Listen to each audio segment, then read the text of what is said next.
Play.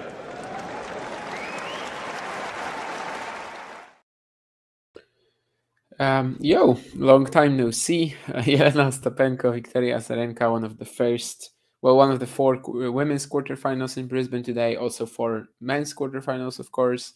This is the one that's starting the action at 2 a.m. my time, which is probably like 11 a.m. Brisbane time, I think.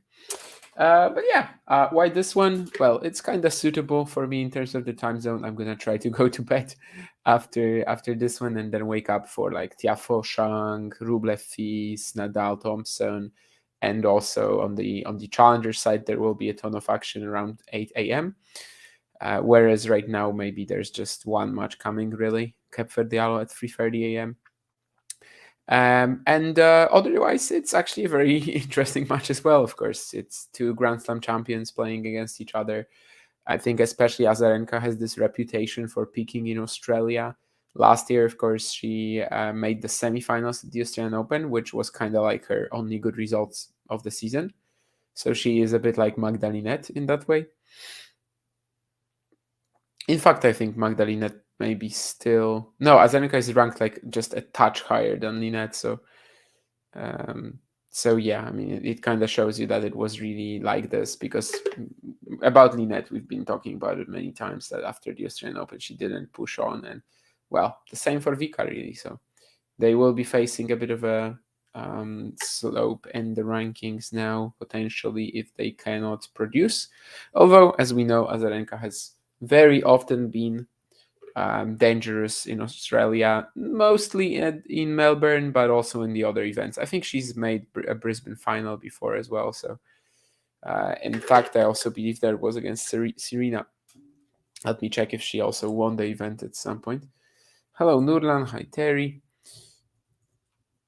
She gets off to a pretty good start as well, by the way, Azarenka. And obviously, when I'm saying that she is usually great in Australia, I mean that she won the Australian Open twice, first and foremost, 2012 and 2013. Yeah, Azarenka won this event in 2016 and was the finalist in 2014, also won it in 2009. So yeah, it's not just the Australian Open. Brisbane, she's been excellent at over the years as well. Karolina Pliskova was the two-time defending champion, though, but of course she's already out, as she lost yesterday. So I guess that would make Azarenka the only former champion in the draw, since Svitolina, who won in 2018, is actually playing in Auckland, not in Brisbane. Brisbane, the WTA 500 event, extremely stacked. And we shall see. Is Azarenka able to sort of take away the first strike velocity from Ostapenko, as some other great power football strikers can do? Maybe. Definitely, Azarenka, always her trademark was the return. So if she can keep putting pressure there, it could be a great play against Ostapenko. Whether she still has that amazing ability at the age of however many years she has right now. I don't even know, like 34. Yeah, 34. That sort of remains to be seen. I think I actually haven't watched an Azarenka match in a while, to be honest with you. So I am also excited to do that. Ostapenko, yes, I've seen a few times recently. Maybe not this year yet, but I've definitely watched her fairly recently, probably like in the last 2 months of the season. Azarenka, off the top of my head, I would say maybe you would have to go back until Wimbledon even. I know she hasn't played all that much in 2023, so it's not exactly, that much of a, like, I haven't seen her in ages. She didn't have too many matches, but yeah, I think it is entirely possible that the last time I watched a Victoria Azarenka match was in fact at Wimbledon. So yeah, it's been a while. Anyway, she kicks off exactly like what I was trying to say a second ago, like a couple of big returns, and Ostapenko cannot find the +1 shot. Of course, there's going to be some complaining about the line calling system when Ostapenko is playing, but I think she was clearly wrong here. Second serve, 2 breakpoints down. This time Azarenka doesn't get the first strike, and she loses the point eventually. It wasn't like the 3 previous ones where the big return already puts Ostapenko under pressure and like she cannot quite control her timing. By the way, the head-to-head between them, I actually haven't glanced at it, but it is Ostapenko. Ostapenko. Well, Ostapenko is trailing it 0-2. 2019 French Open and 2021 Indian Wells. Indian Wells was even a semi-final. 2021, that would be the October edition, right? So I guess Azarenka played Badosa after that in the final. Whereas their other match was actually round 1. Imagine that. Round 1 at the French, Ostapenko, Azarenka.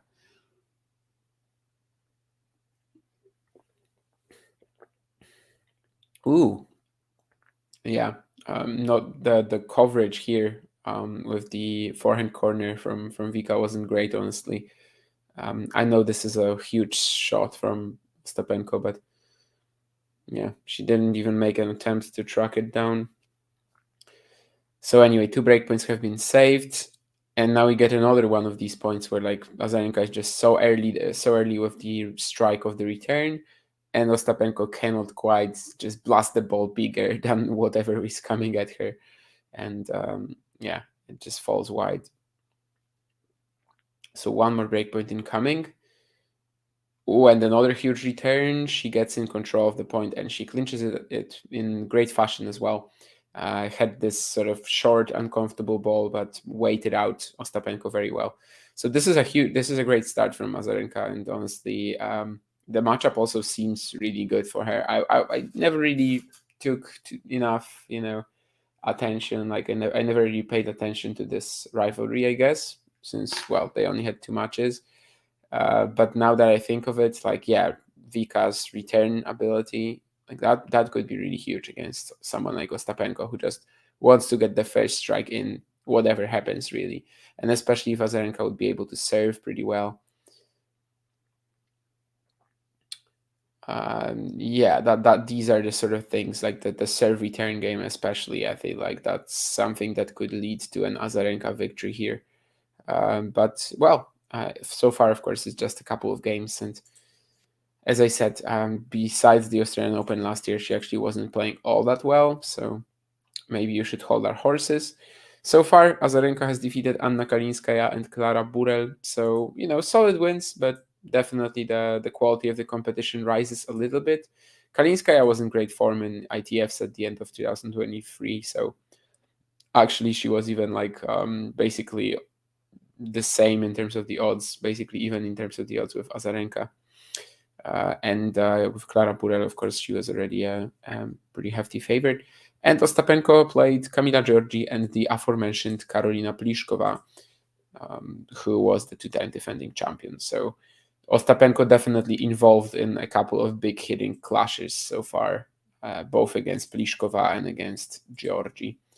She managed to handle that well both occasions. We'll see if against Azarenka it's a little different. Of course, she's not quite as um, imposing as Georgie maybe, but she definitely has more control over her ground strokes. And yeah, the return again, I'm gonna keep mentioning that. But if she is returning like in that first Ostapenko service game, this will be a massive, massive asset to her chances here.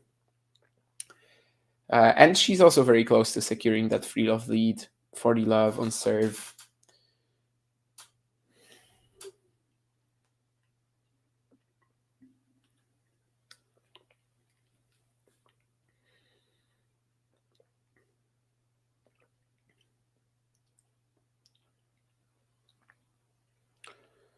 Think that's a double fault, but that's a.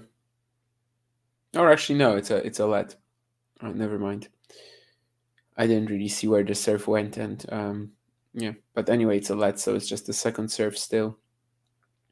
Ostapenko, of course, trying to smash it right away, and she does land the backhand return down the line. It basically is like straight up on the line. Lots of movement in the air as well. Like the trajectory of it wasn't always gonna tell you that it was gonna land in, but it's like bang on the line in the end.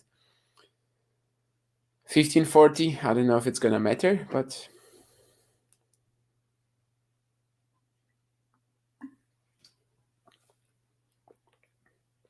At least it's something for her to feel positive about for the next game, I guess.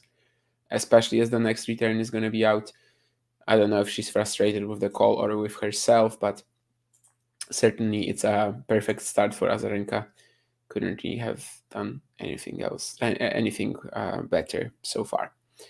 Apparently, we have a live subscriber count on the stream. I guess this is because we are attempting to reach the 6K figure by the end of the Australian Open. Is it possible? John says yes. I will trust him with that. I don't actually know the numbers all that well, but well, we have gained like 100 since the beginning of the week, more or less. Well, since New Year's Eve. So yeah, I mean that's pretty solid, I think. And generally speaking, I believe if the channel grows bigger, then there should be more organic growth as well, right? Like if you start having more subscribers, the growth should be bigger as well, just because more people are going to see your stuff and like more people are going to sort of let it float around the internet, if you may. Is that actually going to be true? Um, I think to an extent it is. At some point there might be market saturation as well. But for now, I think we're good. For now, I think we're good. The WTA scoreboard seems to be showing that Azarenka will be serving, in case anyone is confused. Of course, it will be Ostapenko. Maybe it's going to change once they kick off the game or something like that. But yeah, so far it's just one break, but still, what a start for Azarenka.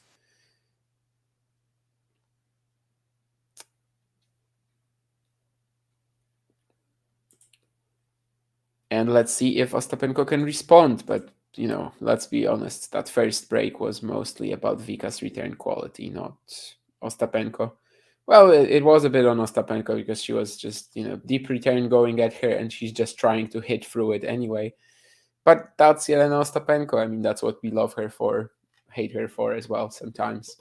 We mostly love her for the sort of sassiness, probably more so than the wild attacking strategy. But of course, she is a very entertaining player when she's on, and only when she's on. Yeah, and these are the sort of points she wants to play, and this time she pulls it off, even though the return was also pretty good. The +1 forehand is just a rocket. There's nothing that Azarenka can do, even though she's close to it. So anyway, we shouldn't be surprised that Ostapenko is still going for it, even if the ball doesn't really suit her, even if it's a little rough to play such an aggressive shot from that position.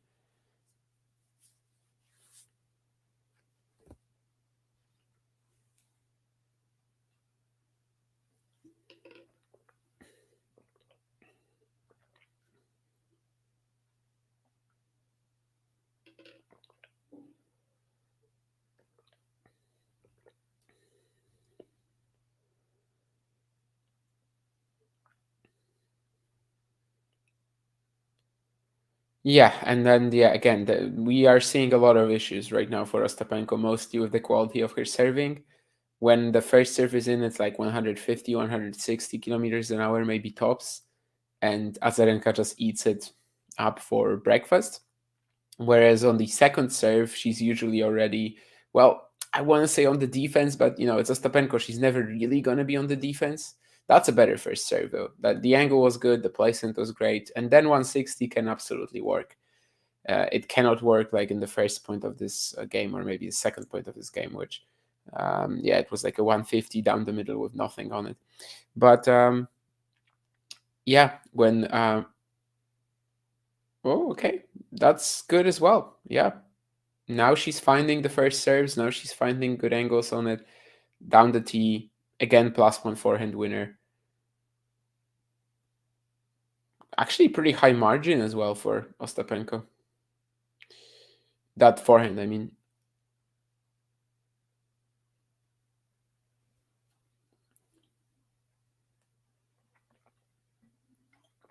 So for the first time in this match, she gets a chance to get on the scoreboard to lock up a game.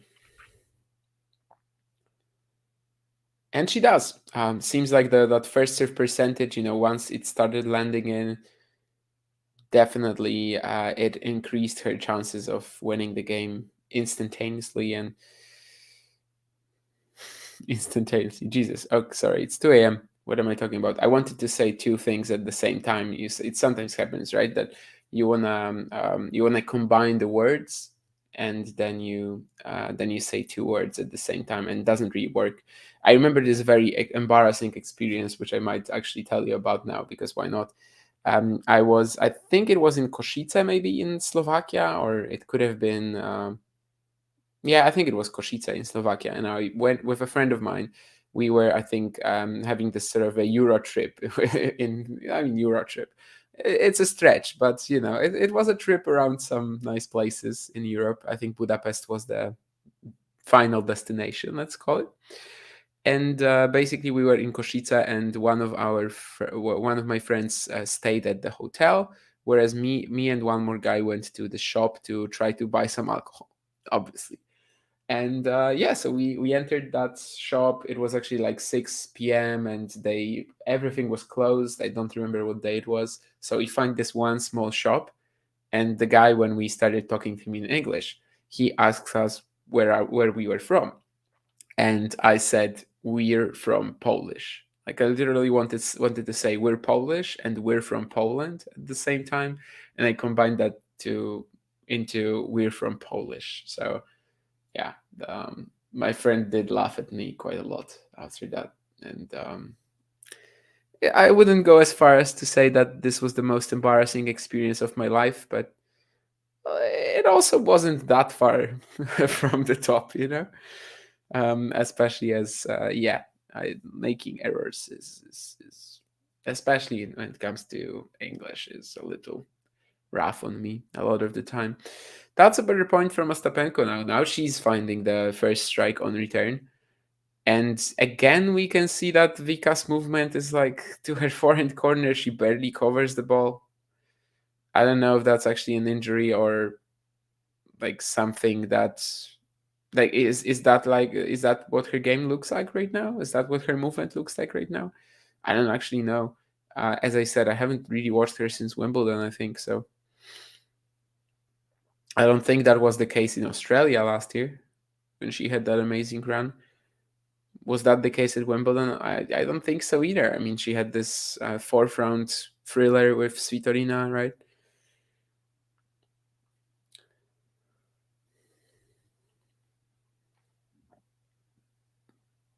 Now she's having some serve toss issues as well, but well, she apologizes and we'll see what she can cook up.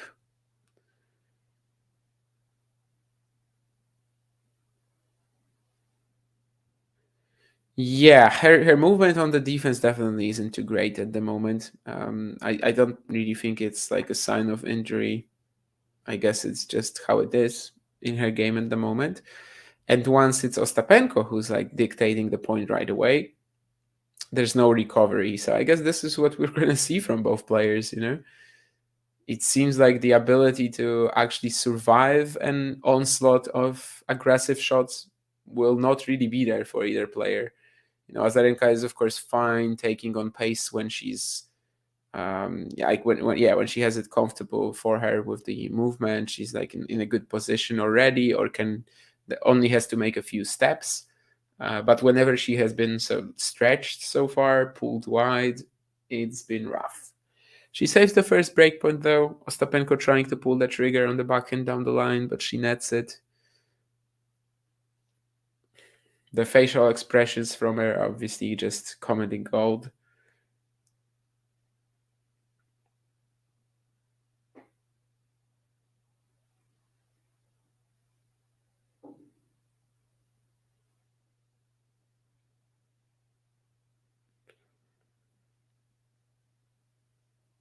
Yeah, now it's just anger though, as she misses the second breakpoint as well.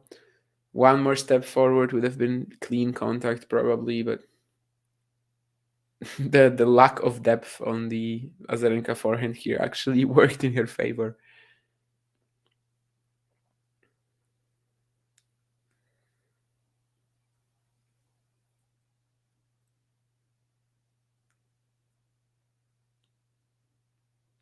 And I believe that's an ace from Azarenka as well. Ostapenko, of course, trying to argue that it was way out, showing the mark as well.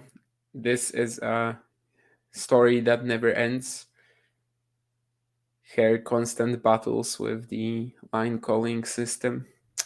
But well, she's not gonna get anything out of that, of course. And on the close call that we got just on our screen, I think, not on the stadium, it seemed like the ball was in. Honestly, from like the initial camera angle, I couldn't really tell. It was one of these like serves out wide where the point where the ball, the spot where the ball lands, is kind of covered for you by the tape. So yeah, it's impossible to tell from our TV feed from our regular angle.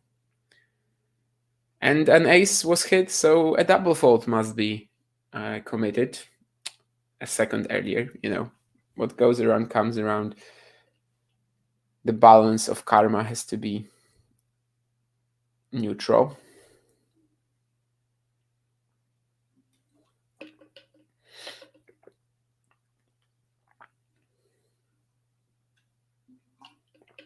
Double faults from either player might happen here quite a lot, since well they will be feeling quite a lot of pressure on their serves. And well, speaking of that pressure, it's not even on her second serve that Azarenka gets destroyed here, just burned by that Ostapenko forehand return cross court.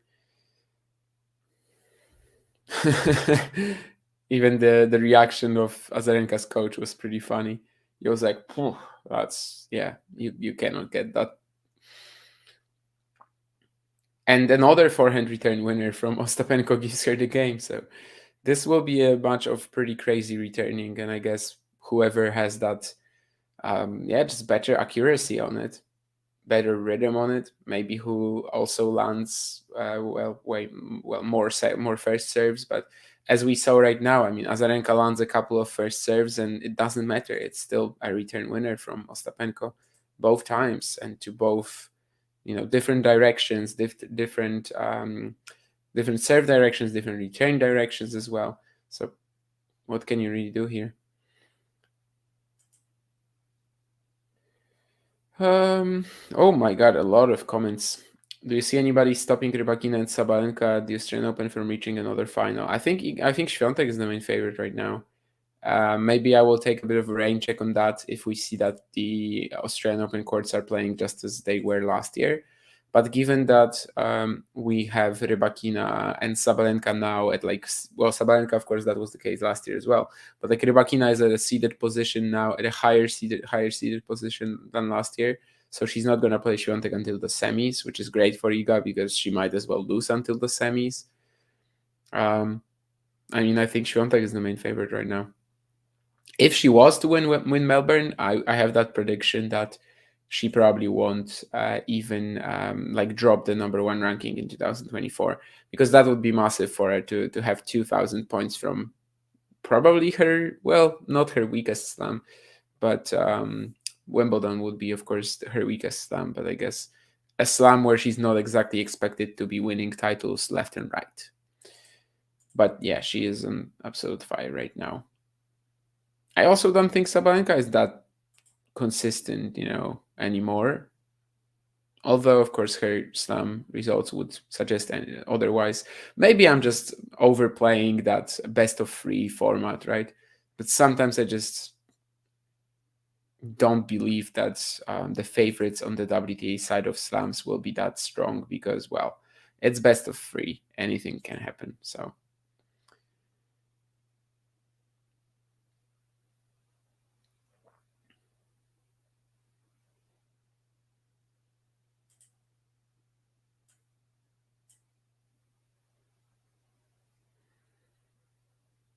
And speaking of amazing returns, we have Azarenka now, and even the drive volley finish was pretty sublime that she had to hit here. Definitely a tough ball. Ostapenko is the best returner in WTA right now. Depends on what we're talking about, right? Like when it comes to just the sheer amount of return winners, sure. But does she actually, are the percentages actually that insane?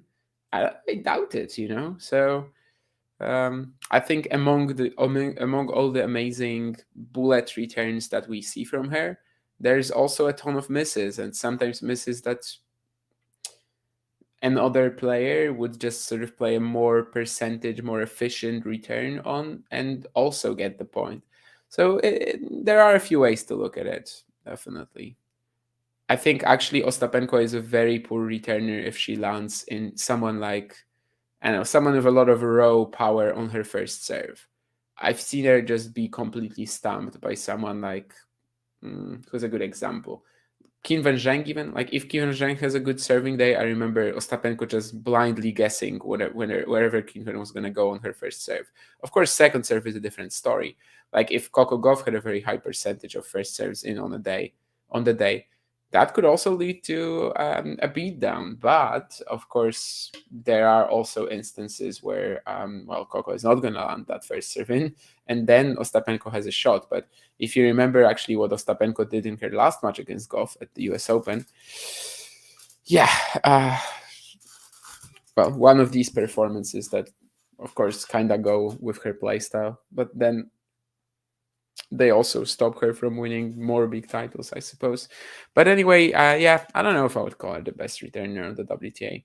I see why you said that. I mean, I see that there are a few aspects in which she might be the best, but is it really overall the best return on the WTA tour? I guess as I'm saying it, she hits a ridiculous backhand return winner. Like, it just really seems like Azarenka hitting her first serve right now is not going to help even. Ostapenko is just landing everything. But of course, she did just get broken again, so it really has been a return clinic from both, and I don't think it's going to be anything else from here. Like, it's just going to stay like this. That's an ace from Azarenka, though. Ostapenko again, of course, complaining about the call. I think she's actually wrong here for sure. Yeah, I think I'm definitely siding with Ghosty here. Like, flashy returning, obviously amazing power on it, and it is a threat.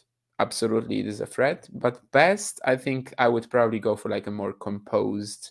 I don't know, like someone with just a more varied skill set in terms of the returning. Um, yeah, you guys definitely up there. I think in terms of the stats, but that's also because she generally wins a ton of points.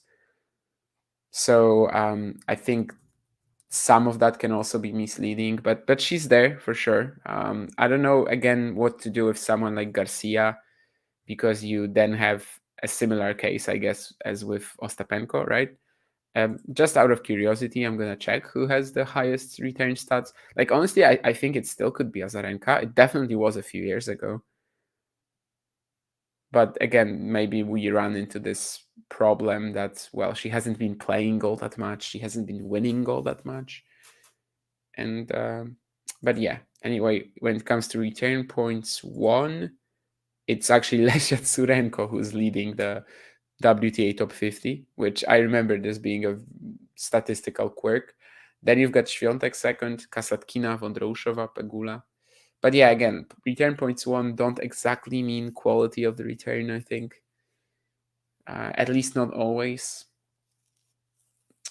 When it comes to break percentage, again, you've got Tsurenko and Świątek, and it's actually a pretty huge gap between the next players. Ostapenko and Azarenka actually last year, it seems like they were breaking at a very similar percentage: 39.2 for Ostapenko, 38.7 for Azarenka.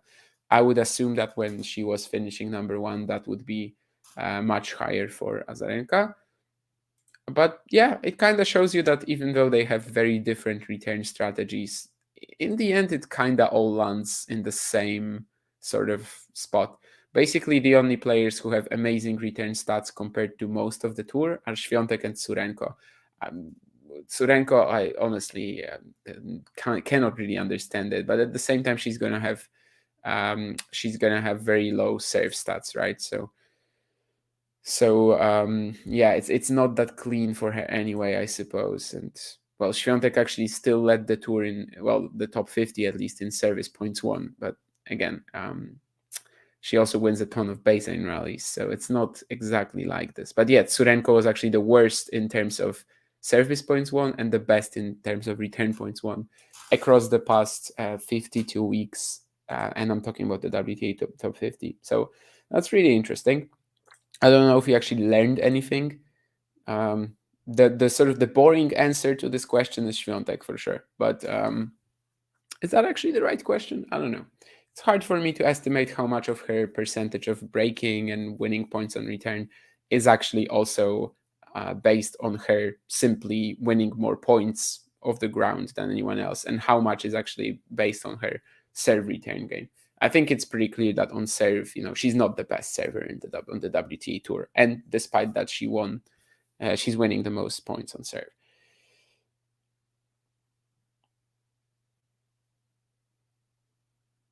James said that Ostapenko is the dog in this match. The long match yesterday had to take a little bit out of her. That was against Pliskova, right? Possibly.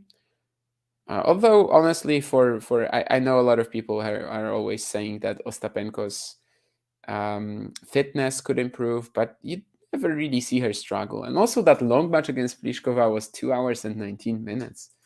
Like, I don't think the fact that she's losing so far is really related to fitness, energy, long match, whatever. Canyon has a good return. Yeah, I think so. Let me see where she lands in all of these stats. But yeah, it wouldn't probably be like. Actually, she is very close to the bottom in terms of the top 50. And you know who's at the bottom of return points won? Caroline Garcia. Which kind of shows you that, yeah, that strategy of hers of just going after every return is not exactly working out for her. At least not, it wasn't in 2023. Of course, she could have better patches with it. But yeah, Ostapenko actually won more points on return than Azarenka last year, but it's not a big gap. There's like most of these players are around the 45% range. It's really only like Kasatkina, Świątek, Tsurenko, and especially Świątek and Tsurenko being over 50% that stand out.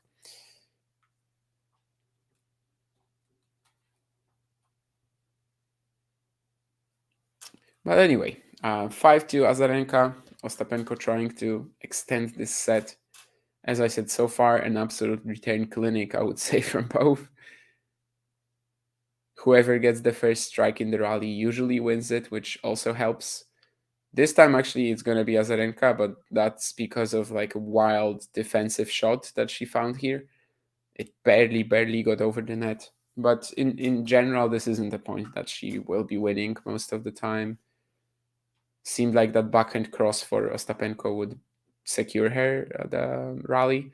But Azarenka comes up with this sick angle, which I think, at least, to an extent, was a bit of a happy accident. That should be a cleanup from Ostapenko. Yeah, she probably didn't choose the right direction, but it doesn't matter anyway. So 40-15. And yeah, in this match, of course, the serve so far hasn't mattered all that much. So basically, the fact that Azarenka will be serving for the set maybe isn't as impactful. Maybe it's actually also easier for Ostapenko to attack her. Who knows? But still, of course, Ostapenko needs to run away with the next 3 games to keep herself going here.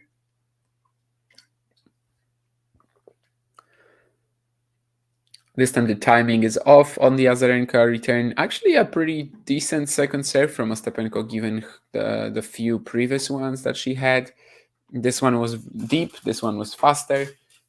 At the body, Azarenka didn't manage to get away from the ball in time, get a clean contact on the forehand return. So yeah, 5-3, and this could be a crucial game for the set, and who knows, maybe for the entire match as well. Yeah, I thought Canyon would have better return stats as well, Ghosty. Like maybe not top 5, 10-ish, but like top 20, but apparently not.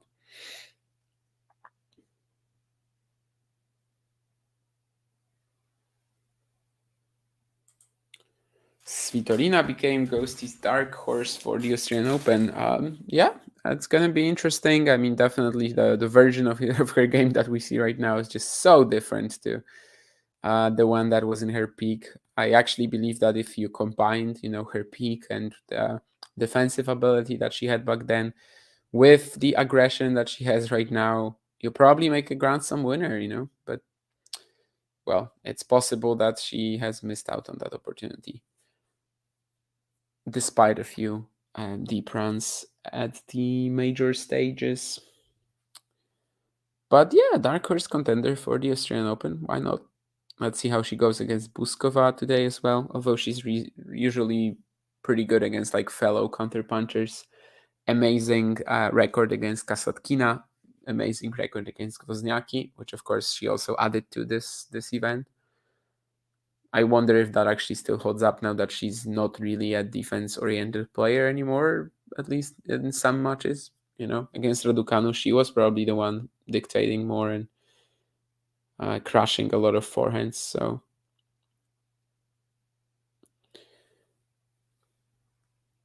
yeah, this game has been decided by close calls a little bit. Ostapenko, of course, again arguing with the machine on the first two, but they both went Azarenka's way. And now Vika just comes up with a big serve and +1 backhand down the line. So 3 set points. Very straightforward so far for what was, the expected to be like a potentially tricky hold, given that Ostapenko has been returning well as well. But that drop shot from Azarenka was a little bit of an overkill, honestly, but Ostapenko nets the up slice approach. And anyway, yeah, it's a set for Azarenka. Definitely a lot of like no-nonsense tennis. The pace of play is rapid. But yeah, that's what we were expecting. And whoever gets the first strike in, especially after the return, usually is in control of the point. I would still take Azarenka's returning over Ostapenko's. I don't care she's 34, but I guess it's just a better balance of control and power. I think that there probably was a time, and definitely in like 2012, 13, maybe even 2020 as well, when Azarenka was by far the best returner on the circuit. It's not the case anymore, but I think she still ranks very high, especially if she just finds a better patch of play than last year, basically. If she manages to be more consistent with her results, then of course the stats are going to go up anyway, regardless of the quality of the actual shot, actually. But yeah, anything else right now? I don't really think so, right? Yeah, I mean, oh, sorry, in Auckland, of course, Emma Navarro is playing Petra Martic, 6-4 free love for the American. So, sort of proving her big ITF and 125K results that she had at the end of the year. I think she won Charleston, the 100K, 80K in Tyler, semi-final in Midland as well, the 125. So yeah, these were some sick results for Navarro, who got to 31 in the WTA rankings a bit quietly. But I mean, this week so far, she's playing like it as well. After that one, it's gonna be Coco Gauff playing Varvara Gracheva in Auckland. And in Brisbane, of course, we have 4 quarterfinals today as well. So Ostapenko Azarenka, then Potapova Rybakina, Noskova Andreeva, and Sabalenka Kasatkina. Interestingly, 5 players without a flag. One of them is also Russian-born. Well, one of the other 3 is Russian-born. I mean, Rybakina. Then you also have Ostapenko from another like former USSR country, and Noskova. So it's a very Russian event, Brisbane. But yeah, it's also quite exciting. Ostapenko Azarenka, of course, we're watching this. Potapova Rybakina later on. I think Potapova is slightly underrated. Like, she's not completely without a chance of winning this match. But yeah, she's actually had a couple of long battles, and I wonder if that's also gonna bode poorly for her. I think yesterday it was Kuderbetova that she barely beat, and I can't remember who it was 2 days ago. Noskova Andreeva is probably my favorite matchup out of these quarterfinals in Brisbane. Of course, a couple of very young players with lots of prospects going forward. We chatted about this actually yesterday, right? Ghosty, no, was it yesterday? Go through Virtova, yeah, it was yesterday. So Ghosty, of course, had that opinion about Noskova and through Virtovas. I think the other day I was also asking John about like whether in the main stars of women's tennis in a few years, whether he sees Zheng and Andreeva there.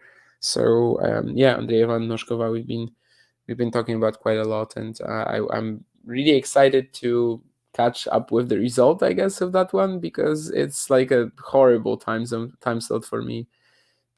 Basically, after this one, I'm planning to go to bed, wake up in like 5 hours, maybe 4 hours. But well, it's highly likely that that match is going to be over by then. And at the end, it's going to be Sabalenka Kasatkina, which honestly doesn't excite me whatsoever. Just like with Potapova Rybakina, I think the underdog is underrated, but is it by that much? Mm. And I think Sabalenka also possesses a pretty good record against Kasatkina, so that might also, just give us a suggestion that, 5-2, I guess. So it's not, that insane. But last year when they played twice, it was a clean win for the Belarusian every single time. It's definitely a matchup that just depends on her level and like whether Kasatkina is able to maybe mess with her a little bit, confuse her with that variety of spins and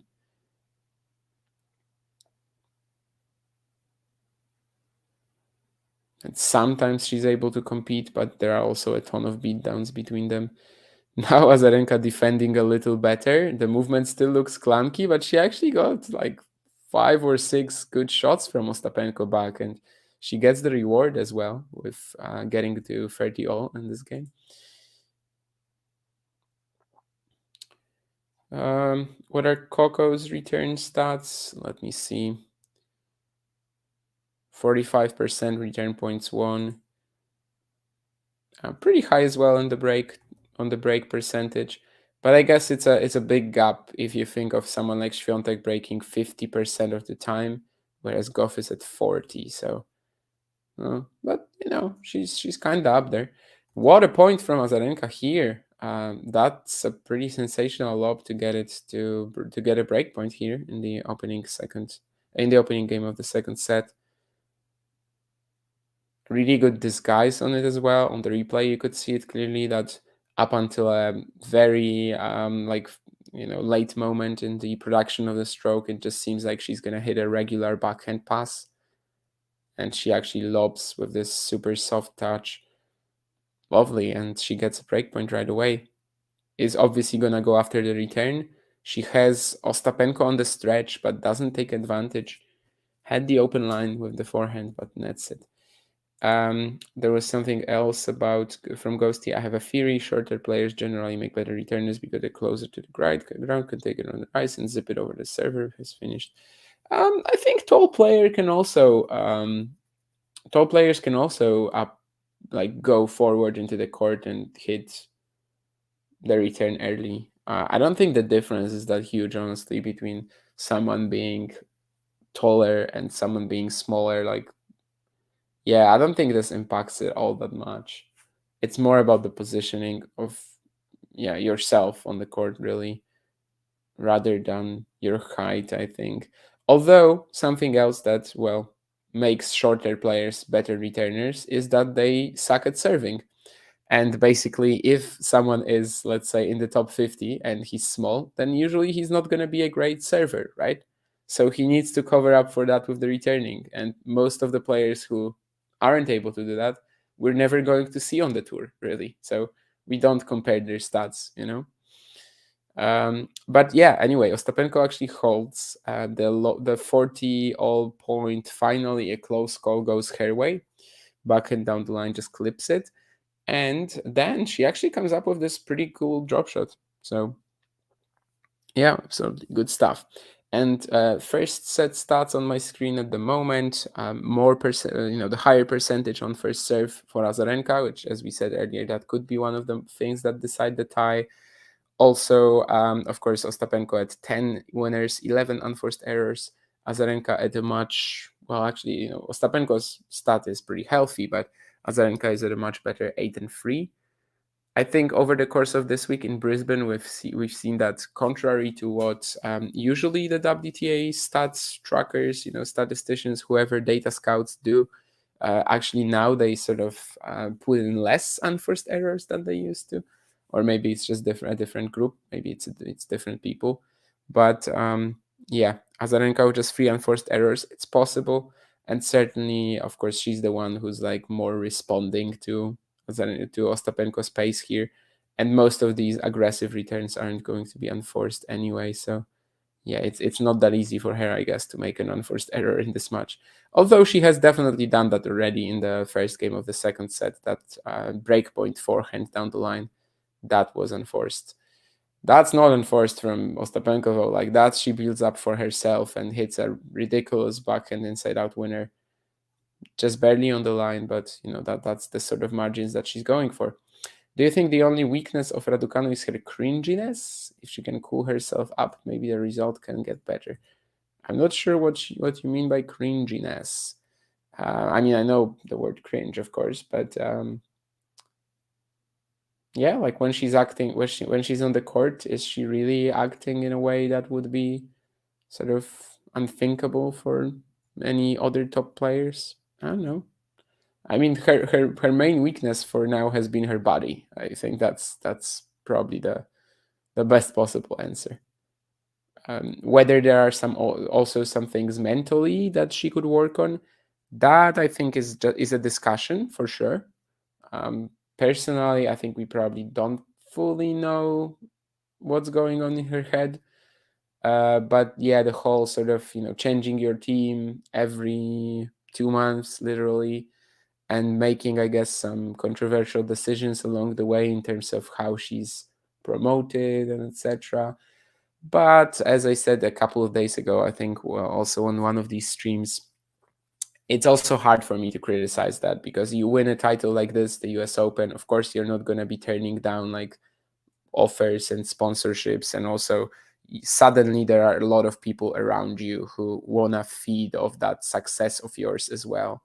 Like they just, sort of want to get more money, or maybe bring themselves to fame on that success as well. So it kind of depends on what sort of people you have around you as well. And I guess in that context, changing your team even even like so many times can be sort of understandable. But yeah, I do think that if we are going to point out her main weakness, it's definitely her body so far.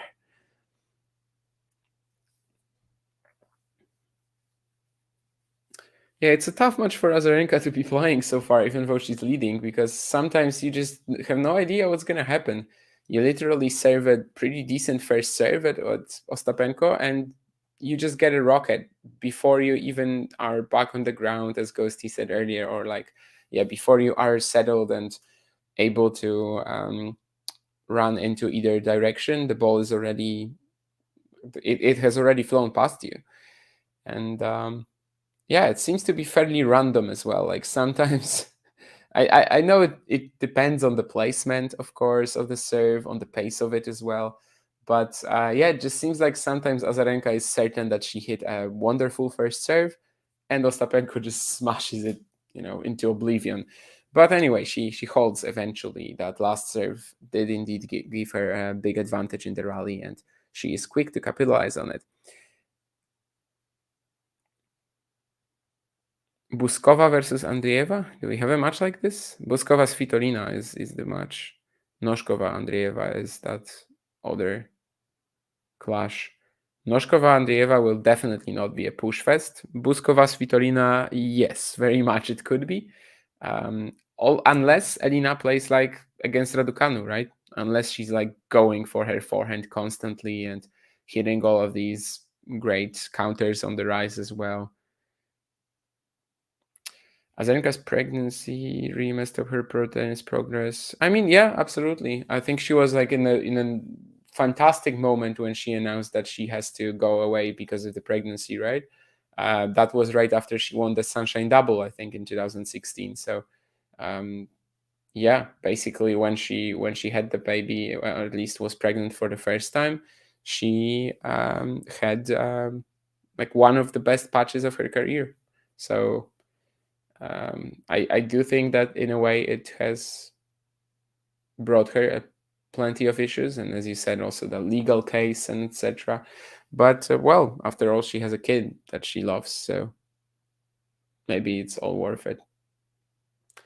It's a shame she didn't get the US Open, right? 2020. That would have been like an amazing jewel in the crown of her career, you know? Because right now it's like a little front loaded, if you may.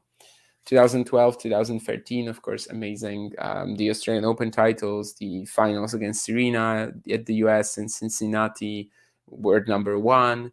But then, of course, yeah, you kind of have a few flashes from time to time, but you don't really have that sort of dominance anymore. So yeah, I think that US Open that she of course led like 6-1 to 0 in the final, maybe against Naomi Osaka, that would have been like the most perfect jewel on top.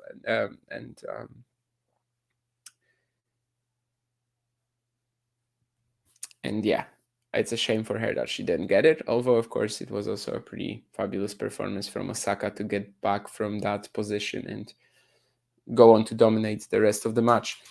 Ostapenko was in a bit of trouble here, 15-30, but she finds this ridiculous forehand down the line.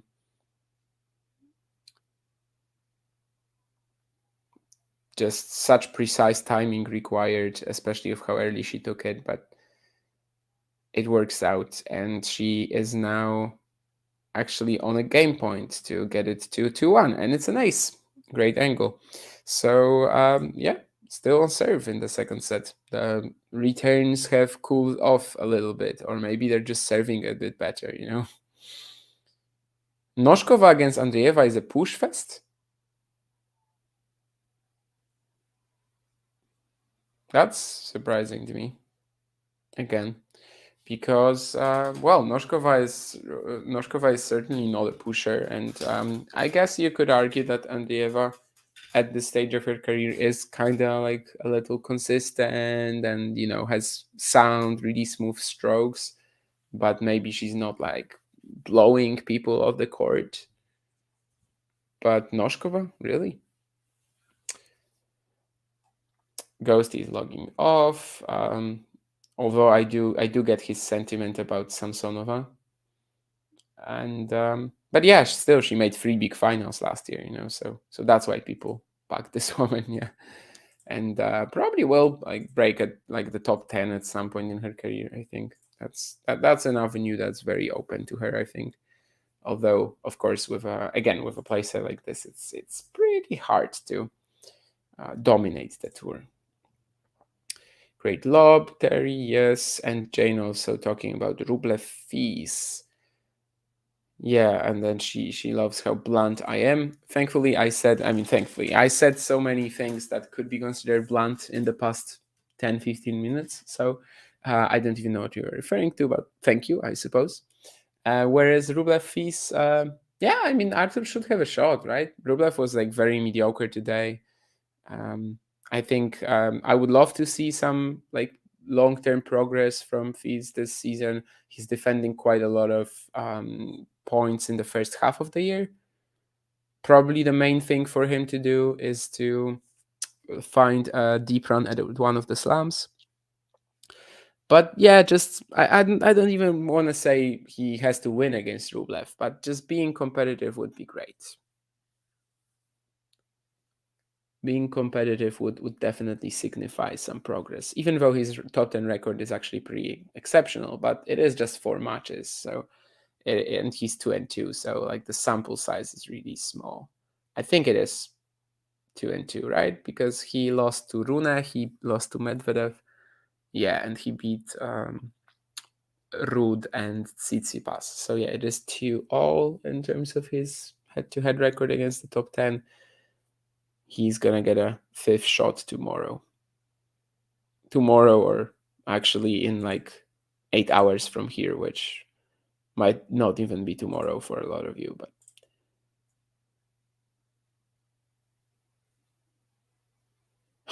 did you know about Luke Littler before the World Champs? Says Sean. Yes, I did. He's been like a wunderkind since he was like 13, 14. There were a lot of viral videos of him hitting 9 darters. Of course, he was not able, because he wasn't 16 yet, so he wasn't really able to play in the PDC system. But in the sort of minor leagues of darts, he was dominating. He was the number one for the World Darts Federation. I did watch him quite a few occasions before the World Champs. He also won the PDC World Youth Championship this year. I also watched the final of that. Actually, just the final is streamed, so that's why I only watched the final, because that competition was very interesting to me. He played a talented young Pole a few times, Sebastian Białecki as well. Sebastian beat him at this one, like, sort of online competition. It's still called online, even though it's not really online, it's actually offline, but it started out as an online thing. And yeah, so I did have a lot of knowledge actually on Luke Littler before the World Champs.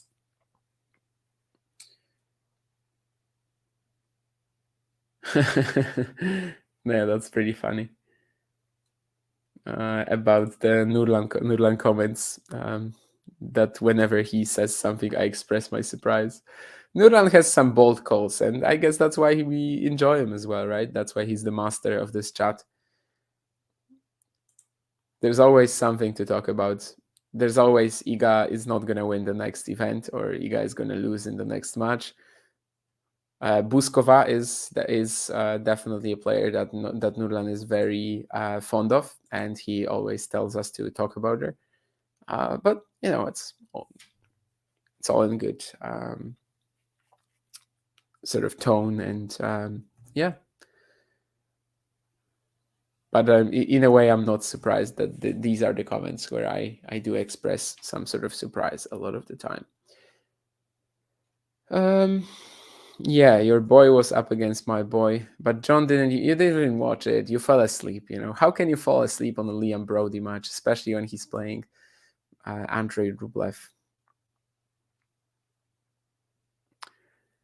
I think Liam was fine with the usual kit. He definitely had winning chances. Just a horrible game at 5-4 in the second set.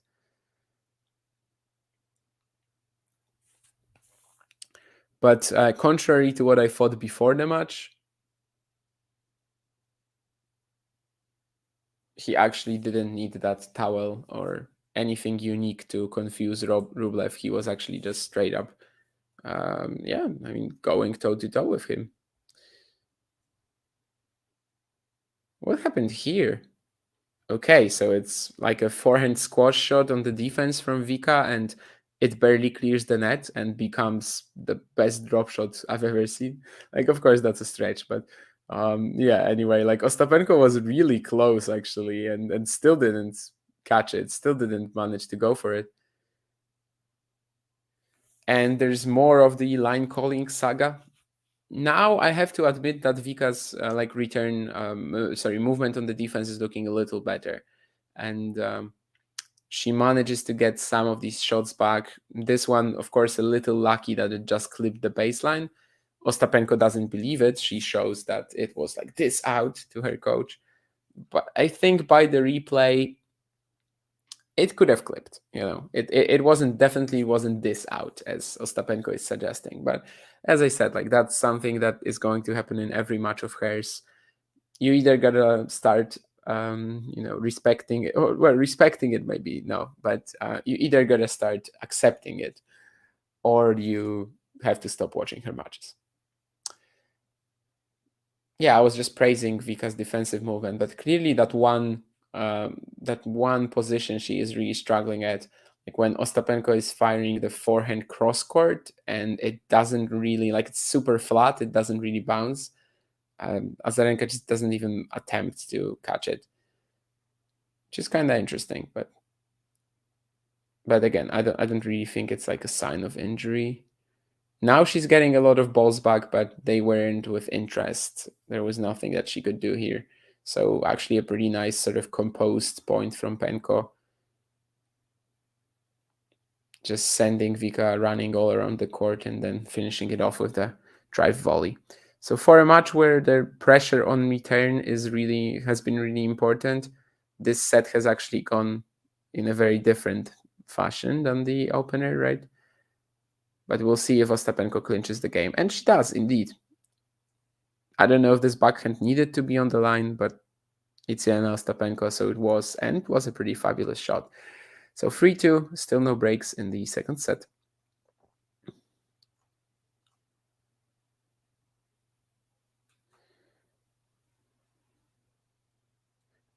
She definitely does, Raducanu. Yeah, like I think Osaka and Raducanu are two players who probably at some point had even, I would even say maybe they didn't like tennis all that much, or at least didn't like what was happening around them, you know? And right now, after their comebacks, they seem like they enjoy the sport a lot more. Will that actually hold up in the long run? We'll see, but I would say that there is a bit of a correlation from between Osaka and Raducanu now. Like after the time of the sport, of the court, they seem to like have a newfound motivation, newfound love for tennis. Of course, maybe with Osaka, it was more so clear that she at some points like didn't want to play anymore. Even for Raducanu, it was probably more so the injuries and the media interest. But yeah, I see a bit of a correlation there. Clutching at straws with the Brits right now, says Sean. Yeah, we all do that. I am a believer in Raducanu. I think if she plays a full healthy season, that would be already amazing, and she's going to be up there on the tour. I don't know how high, but you know.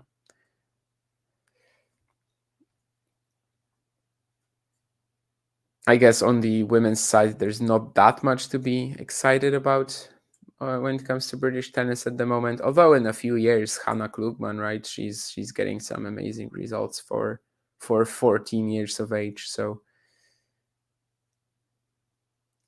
probably there you might have a bit of a star. Still very early to tell, needless to say. But even in the pros, she's looking quite competitive at the moment. I am a little disappointed with what Sonny Kartal has been doing since finishing up that amazing ITF run. And yeah, then when she started playing better players, she just never really adjusted.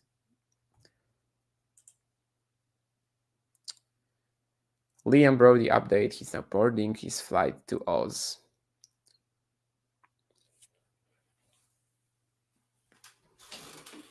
Oh yeah, because I guess Liam was in Hong Kong. I was confused for a moment, but then I realized, of course, he was playing Hong Kong.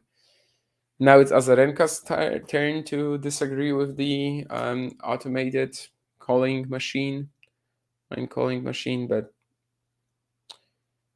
yeah, I think this call was also definitely right. Of course, 99% of these are going to be, but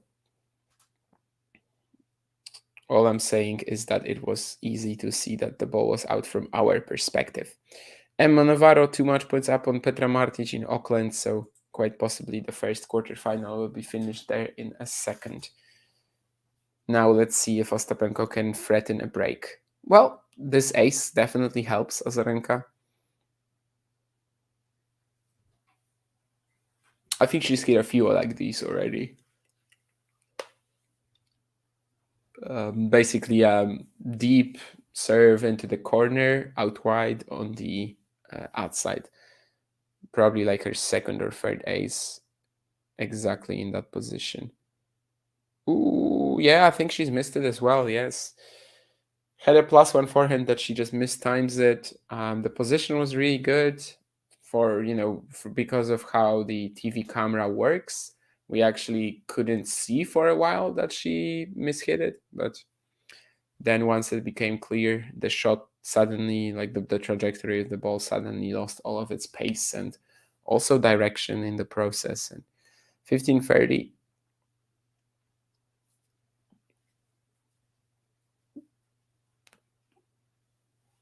I think is a bit of a first clear chance here for Ostapenko to move in front, at least in the second set.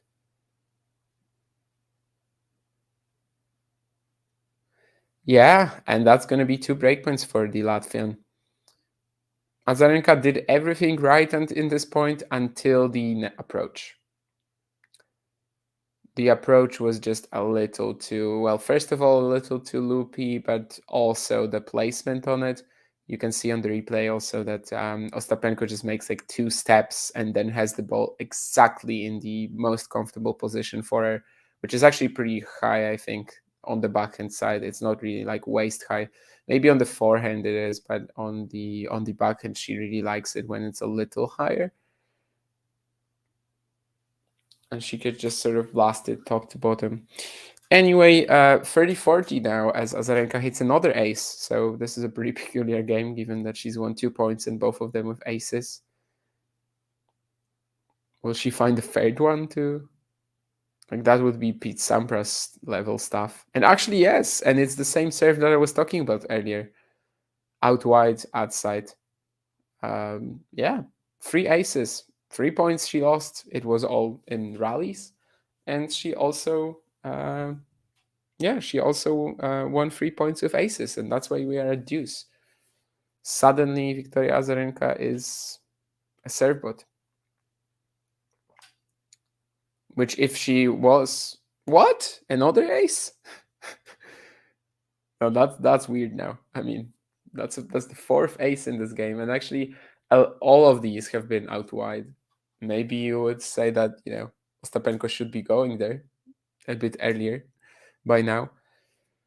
But yeah, what the hell? 2 of them outside, 2 of them deuce side, all out wide.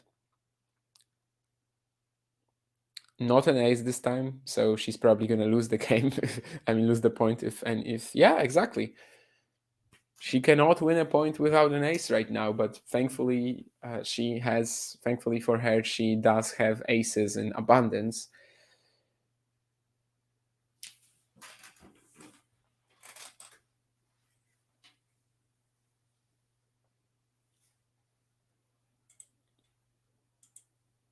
And Navarro has indeed beaten Petra Martic, so the first Auckland semifinalist is the 22-year-old American.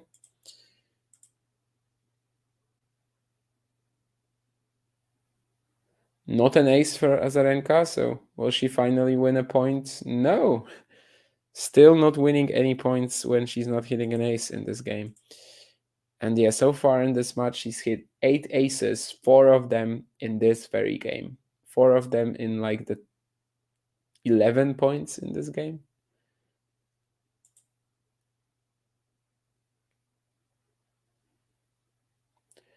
But she really needs to win a point finally from... No, actually has to be 9, right? Because then it wouldn't make sense, yeah. So 4 of them in 9 points in this game. And now it's a second serve as well, so unless she can finally win a point not with an ace, it might be Ostapenko opening up a lead. Oh, I mean, that second serve was just like barely in. Ostapenko doesn't do... Well, barely in, barely over the net is what I'm trying to say. Ostapenko doesn't really do enough with it.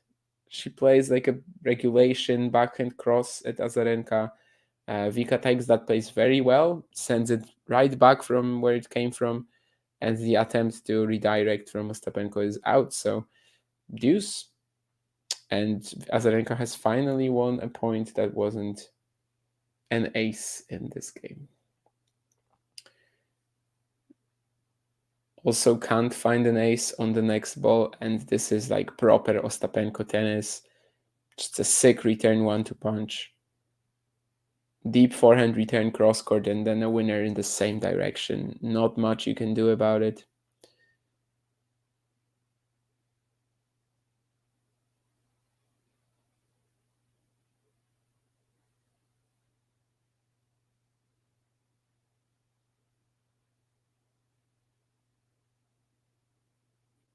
And it's not going to be an ace again, so the serve isn't really helping right now, as it's also a second delivery.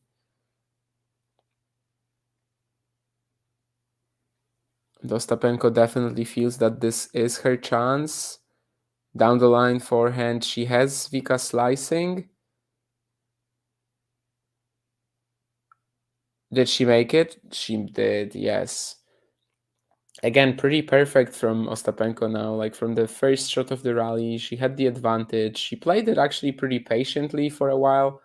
And then, of course, she slams the backhand down the line. Did it just clip the baseline? Yes. But, the outcome The outcome is what it is, and she breaks to go 4-2 up. Well, just clips the baseline is maybe also a little bit too much.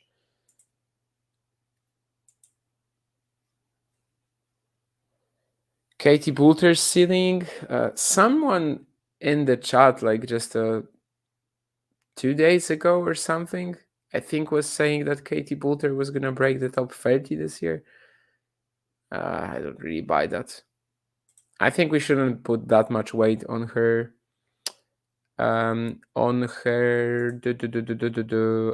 United Cup performances. Like, it's such a different setting, right? And I just don't know if I see the explosive potential in Katie Boulter to just break away from, what her current results and become an elite competitor. I don't really think so. Jack Draper, yes, he is. He is healthy. We haven't seen him this year yet, so we kind of don't know, right? But I think he's supposed to play Adelaide, so I think he's supposed to play Adelaide next week, so I would presume that he is healthy. What do I think about Rusuvori and Kotov? Very tough to predict. Like, it just really depends on the form of the day to me. Kotov, of course, like recently has been getting some really good results on the ATP Tour, actually. It seems like with just a bit of experience, he has managed to get himself to a much higher standard that he was at before when he wasn't getting these opportunities. So kudos to him for that, of course. And I think it's a very fine shot at Emil. Rusevori been so disappointing. Has been so disappointing in like the last few years. The fact that he hasn't, I don't know, sort of maybe had that one season when he was around top 50, but otherwise he's been like a mediocre ATP Tour player. But I would love to see a different campaign from him. Maybe the beginning of the year is like the start of this. He's definitely been playing slightly better than in the last few months of 2023 so far. So it's a big chance for both, let's be honest. And I would struggle to pick a favorite in this match. I know it is Rusuvori for the bookmakers, but honestly, I don't really know if I subscribe to that way of thinking, if that makes sense. There was a big emotional reaction from Azarenka on that 15-30 return, or 30-15 actually, from the perspective of the server. But after the next point for Ostapenko, it might not matter in the end. This one she just won with her serve and gets an easy cleanup. Azarenka cannot put the ball in play on the next return as well. So Ostapenko 5-2. And if we get a couple of holds here, then we will be entering the third set with a perfect tie, basically, in terms of the scoreline. The second set slightly longer than the opener, interestingly, although kind of felt to me like it might. No, actually, in the first set, there was a lot of points that were just literally return, maybe one more shot from the player who was returning, but like maybe. So I guess it makes sense.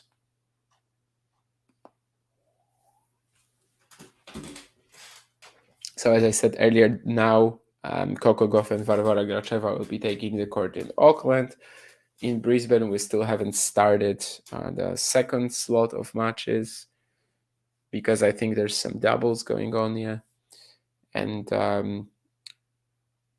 Safiullin Arnaldi will have to wait, I think, for this match. And then Potapova Rybakina are waiting for the doubles to finish. Safiullin Arnaldi, that's also a pretty underrated match today, I think. I would be very willing to watch it if it wasn't at 4 a.m. my time.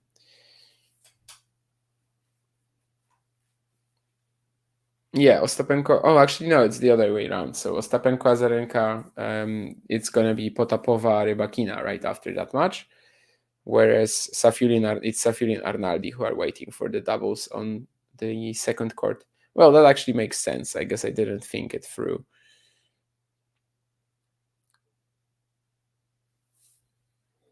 Safiullin, Arnaldi, then Noskova, Andreeva on show court 1.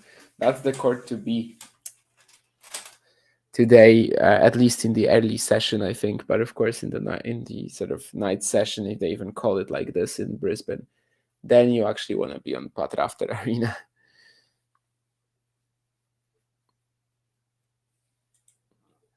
Ostapenko also in the doubles event still, playing alongside Lyudmila Kichenok.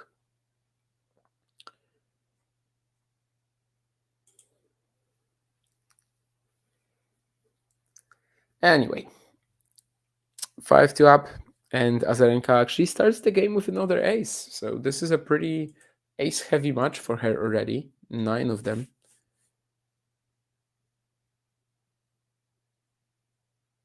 It's not really like the most common.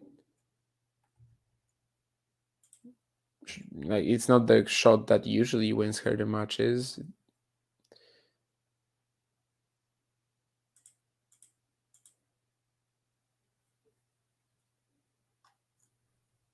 Yeah, I guess over the last 52 weeks, she had more than 10%. Her ace percentage was higher than 10% on just 3 occasions, and these were some quick conditions as well: Miami, Berlin on grass, of course, and Guadalajara. So yeah, definitely like matches and venues where serving would be a little supported, a little boosted. Is it a little boosted here? Maybe a touch. Probably not as much as in Guadalajara, of course, at altitude. But is her ace percentage also over 10% here? I think definitely, right? Yeah, 9 per 54, so it's like 17%. So it would be much higher than any of these 3. So yeah, at least right now, we'll see if she keeps up that average. But for now, during the past year, Azarenka hasn't had a match that was as ace heavy as this one. And speaking of that one, we have another one, 10, ace number 10.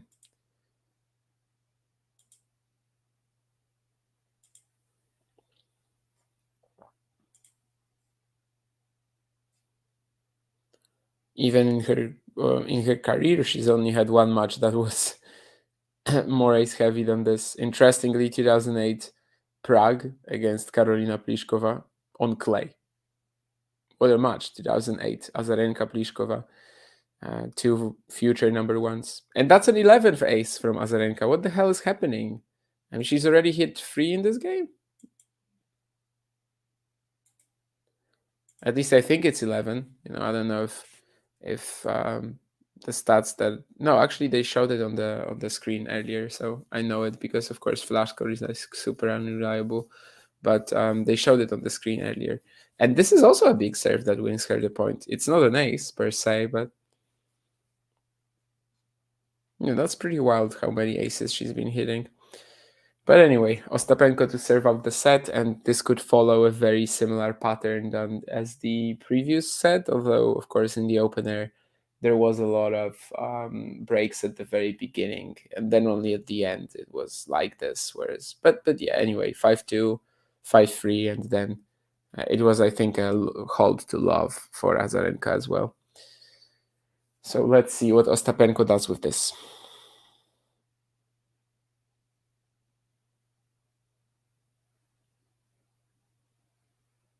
I think it was a let. That's what it seems.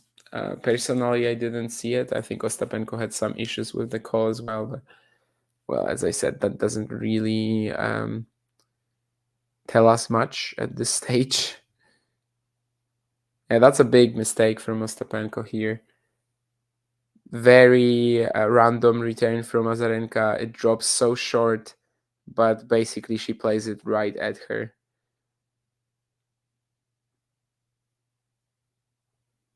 Still, it was quite a lot of like invention actually from Azarenka to come up with this. I don't think her contact position, where her, even the way she set up for the ball, I don't think was perfect. She was actually hitting it like really close to the handle of the racket. But well,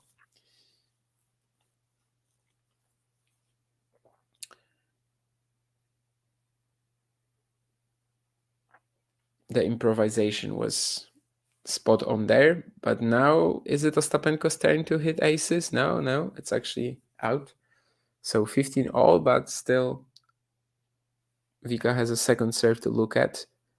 She tries to go for it. Obviously, both of them will, but this time she nets it. So 2 points away from leveling the match, Jelena Ostapenko. 2 points away from sending me to a very rough night. Because, as I said, I will be hoping to go to bed after this one and then get up in like 4 or 5 hours. So, of course, for my sleep schedule, it would be better if the two finish in straights. But it doesn't seem like it will happen because it's now actually Ostapenko with an ace and 2 set points. Just like in the first set, the returner not really threatening in this position. So, yeah, and a big serve. She should take it. Again plays the shot at Azarenka, but this time it goes unpunished. So yeah, one set all. Pretty good display on serve from Ostapenko in the second set, much stronger than she started out the match. She eventually locked up that break, never really looked close to letting it go. We'll see if Azarenka's like serve botting continues, because if she's finding 3 aces per game, then she will. Well, actually, I think she got broken in that game when she landed 4 aces, right? So it's just clear that off the ground, Ostapenko had the advantage in this set. And the return clinic that we saw at the very beginning from the Belarusian, that actually has gone away a little bit. Some of that is just better serving from Ostapenko as well, but some of that is also that she hasn't been able to take her chances, like in the 15 all point here in the last game, right? The lob has been shown again on replay, which I can't blame the operators for. It was pretty spectacular.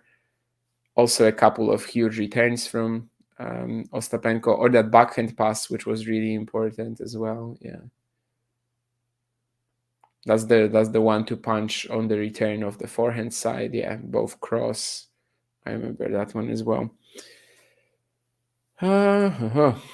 We have a match on our hands, and when's Adelaide draw? Let me check that actually. Yeah, that Damien, hopefully. I'm glad that you put the hopefully in brackets, because at this stage, I don't know how it's going to be. The third set here doesn't help. But, we'll see. When's Adelaide draw? I can probably check that. ATP Adelaide, what's the short number they have for it? 8999898. 2024. 8, and in the detail sheet for Adelaide, it says that the draw is at Saturday, 6th of January at noon. I can also tell you that it is in the courtside room, the drive, whatever that is at the venue. But yeah, basically the draw will be Saturday, 6th of January.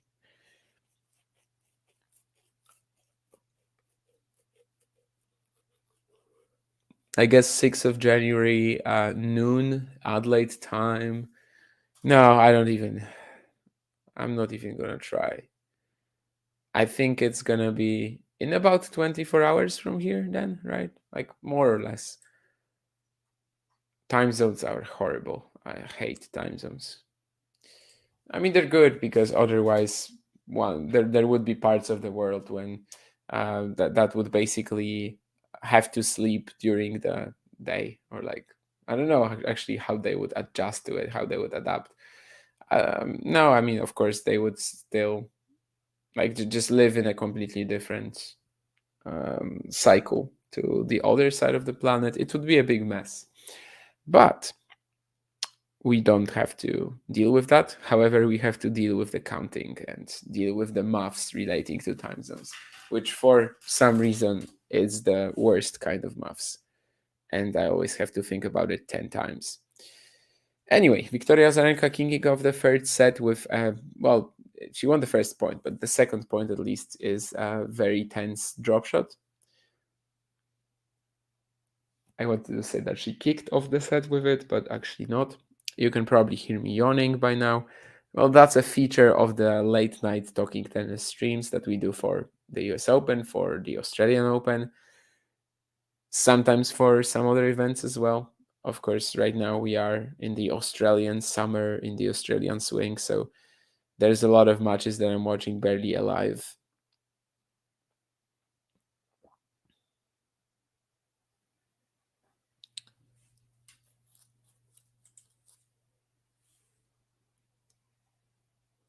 We just gained a subscriber, whoever that is. Thank you. Yeah, I once landed 5 hours before I took off, says John. I haven't had experiences like this, thankfully, but or actually, well, 5 hours before you took off, that's good actually, right? It's worse the other way around, because then you lose time sort of, and suddenly you don't have 16 hours or whatever. Well, I guess in the long run you're gonna gain that 16 hours when you're flying back, unless you're not flying back, unless you're moving to Australia for good. Then you actually lost quite a few hours of your life, and that could be a bit depressing. Unless you're people like us and you just watch tennis all day, and well, then you might regret the tennis that you missed.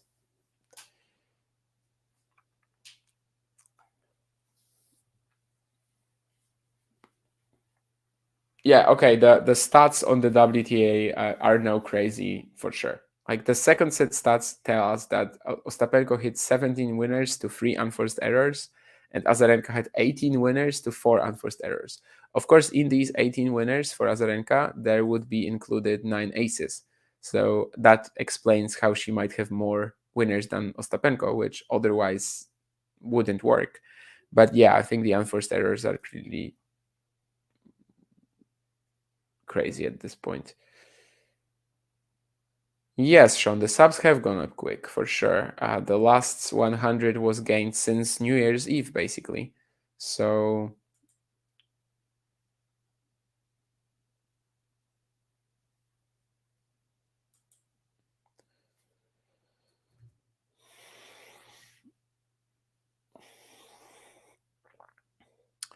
yeah, I'm not surprised, John, that once you landed, you went straight to the pub. I don't even care about the Champions League. You went. I'm not surprised you went straight to the pub.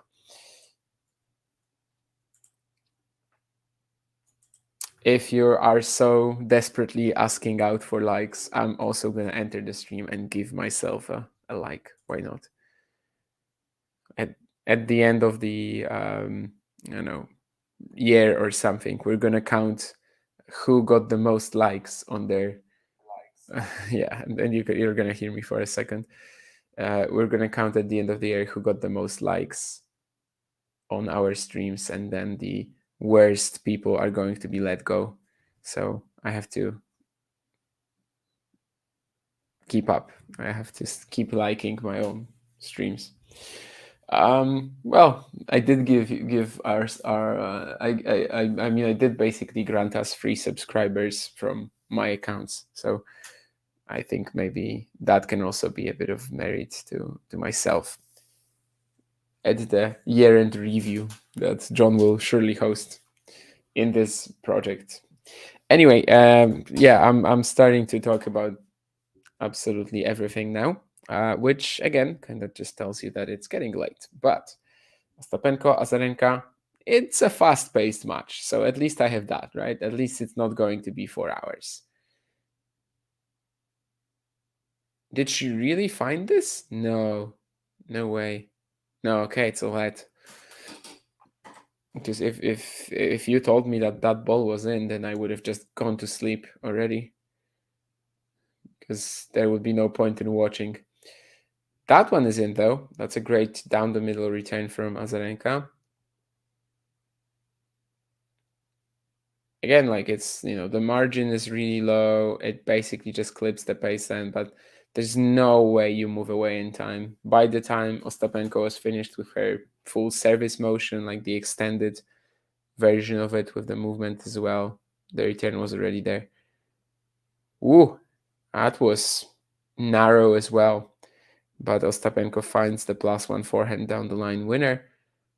On the close call, on the feed, we can see that it just like touched the line a little bit, maybe like 20% of the ball.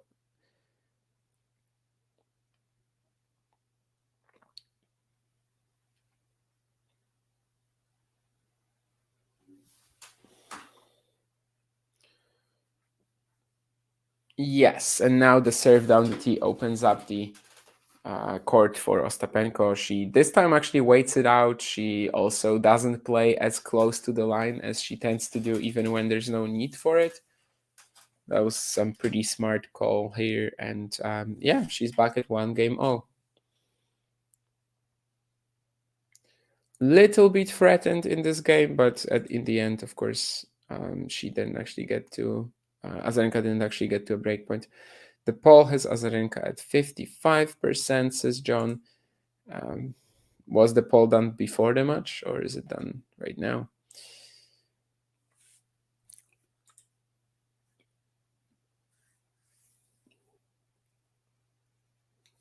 When I started watching, like the first few games, I was definitely leaning Azarenka, but right now I don't really have a favorite. It's so hard to call anything at this stage of the match, especially as it seems like just a game of a few big returns could basically end it all. And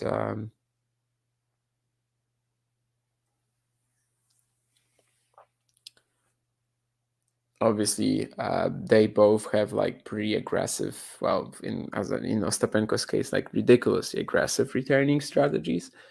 So yeah, I think it's just gonna really be a matter of that. How many first serves you land, how the return points look in the important moments as well. Another ace from Azarenka. Wow.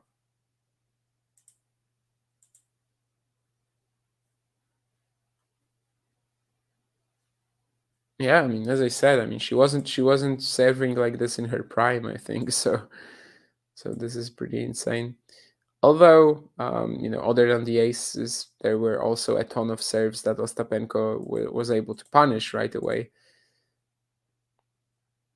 So it's not that simple either, but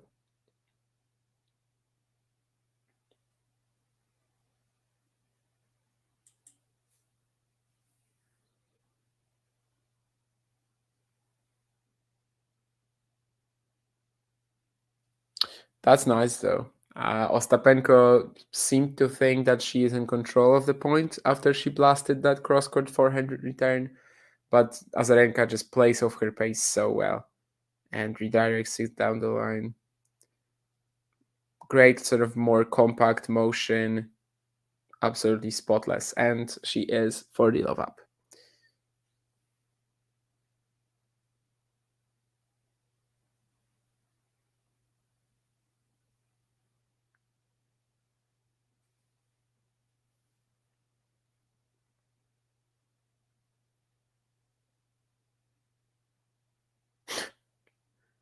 Yeah. I mean, speaking of 6 shots, you've got the Ostapenko back and down the line return, which has been probably landing about 70% of the time, at least in this match, when she's going for it, which is a great success rate for a shot like this. Because especially on these replays, we can see what the trajectory of that is. Like you just gotta be perfect with it. There's absolutely zero margin for error, which in a way also makes players like Ostapenko maybe more impressive than like more usual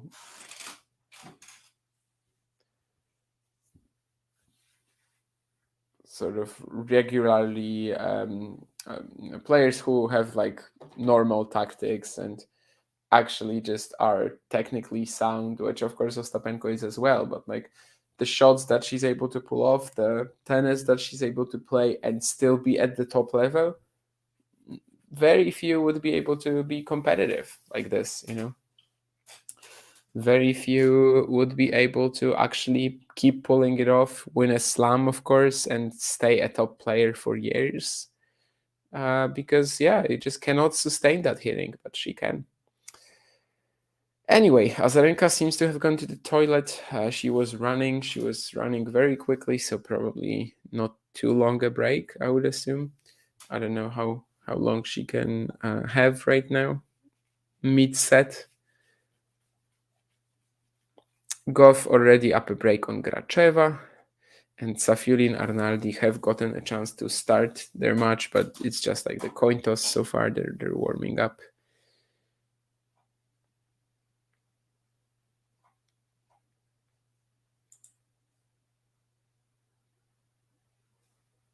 Started about an hour before, but most votes during.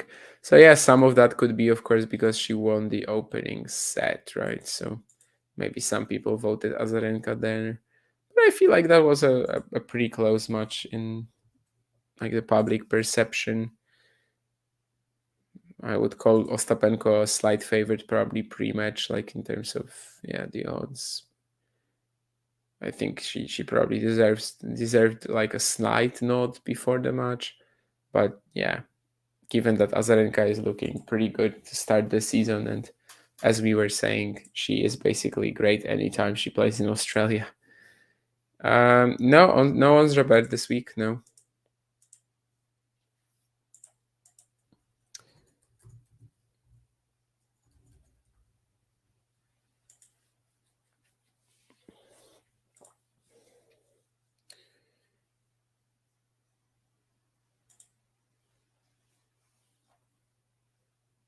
I think Ons is just starting at the Ons is just starting at the Australian Open, right? Not sure what exactly is the cause of such a decision, but she's not gonna be competing until the Australian Open. So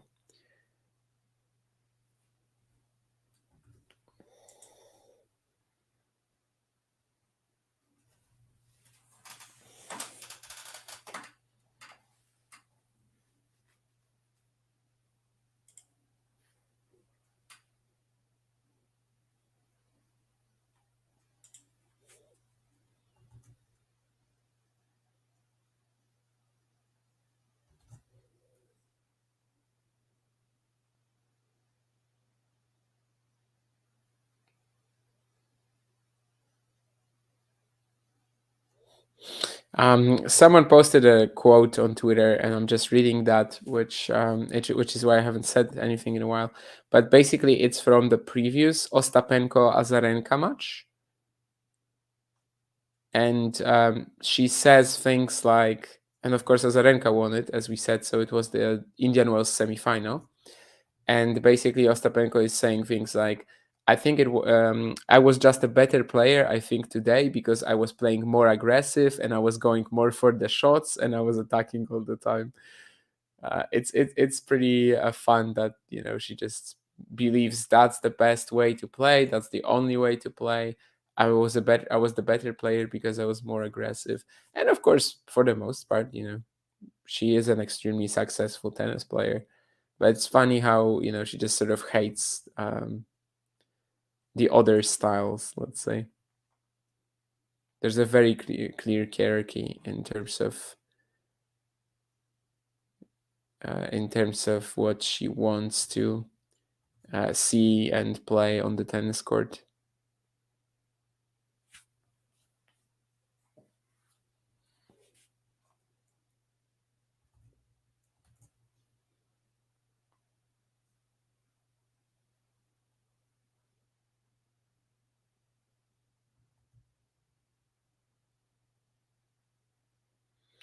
Yeah, Ostapenko falling into some trouble sort of on her own doing here with the double fault to get to deuce. But now this forehand +1 again, nothing you can do about it really.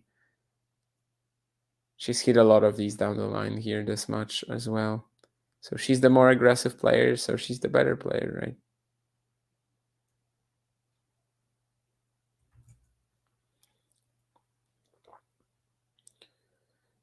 Azarenka tries to go after her second serve return, but it clips the net, giving Ostapenko just the perfect ball to slam the forehand cross. And that shot as well has been working so well for her. Smudge doesn't really have, too many long exchanges, but that's mostly because they're going at it, right? Especially Ostapenko, but even Azarenka. Like the points are over quickly because they're making them finish early.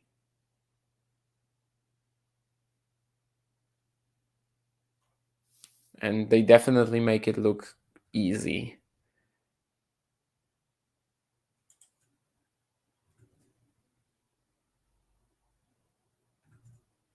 But basically, like 60% of the points might be ending in winners.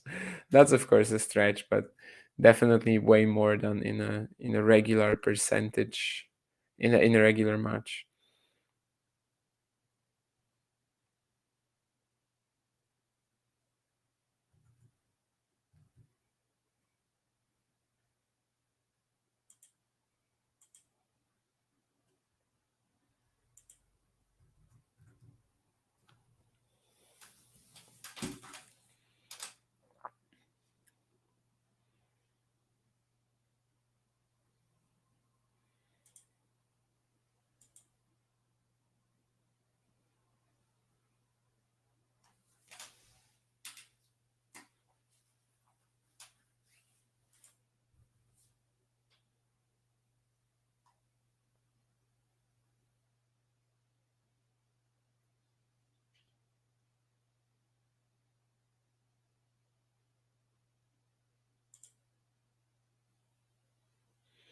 A bit of a missed chance here for Ostapenko now. 15-0. She gets a pretty similar position than as in the previous point, where she was able to force out an error from Azarenka with some good depth on the backhand side. This time she doesn't quite manage to do it though.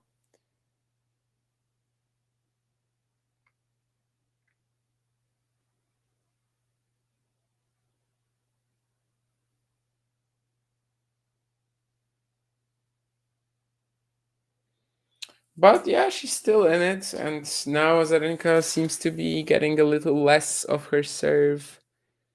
So she actually is forced to rally here with Ostapenko, and withstanding that sort of power, not an easy ask. 30 all, and these points, these next few points could be quite crucial already. It's actually been a while since we saw like a couple of breaks, right? In the first set, it was in the second set, it was just one. This one, nothing yet. So, of course, Ostapenko slams the return. She has Vika moving, but the Belarusian is actually standing up to this. Wow, yeah, that's a great point. She managed to get a few shots back, and then eventually takes this almost like on a half volley, this forehand down the line. Ostapenko very surprised with what Azarenka was able to do from this position. I think she was definitely expecting to be in control of the point. If not win it with this combination, then maybe, yeah, just have a shorter ball for herself. But it actually ends up being a pretty huge counter from Azarenka. So 40-30, big reaction as well, a roar even.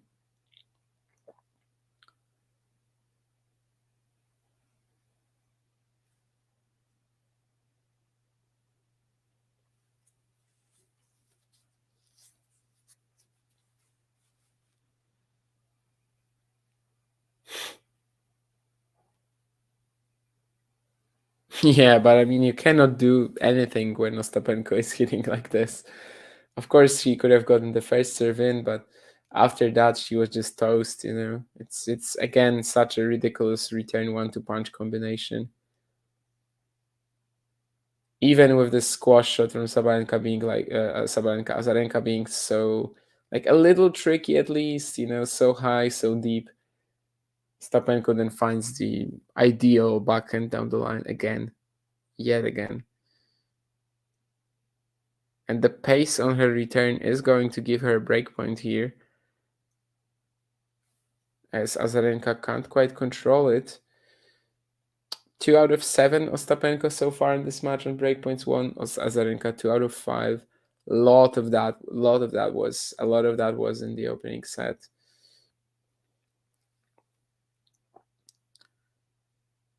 So given how the last two have been going, this is actually quite crucial.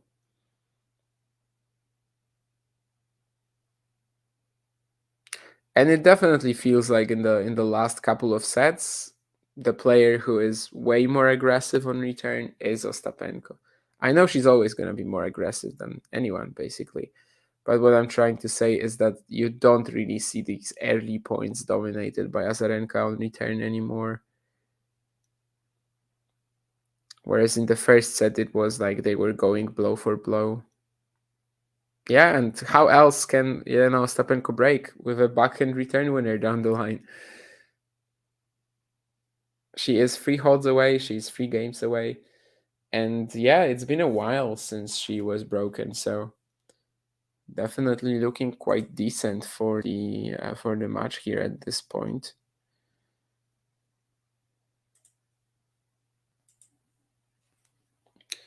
Goff seems to be fairly dominant against Gracheva so far. As I mentioned earlier, we also have Safiullin and Arnaldi starting up.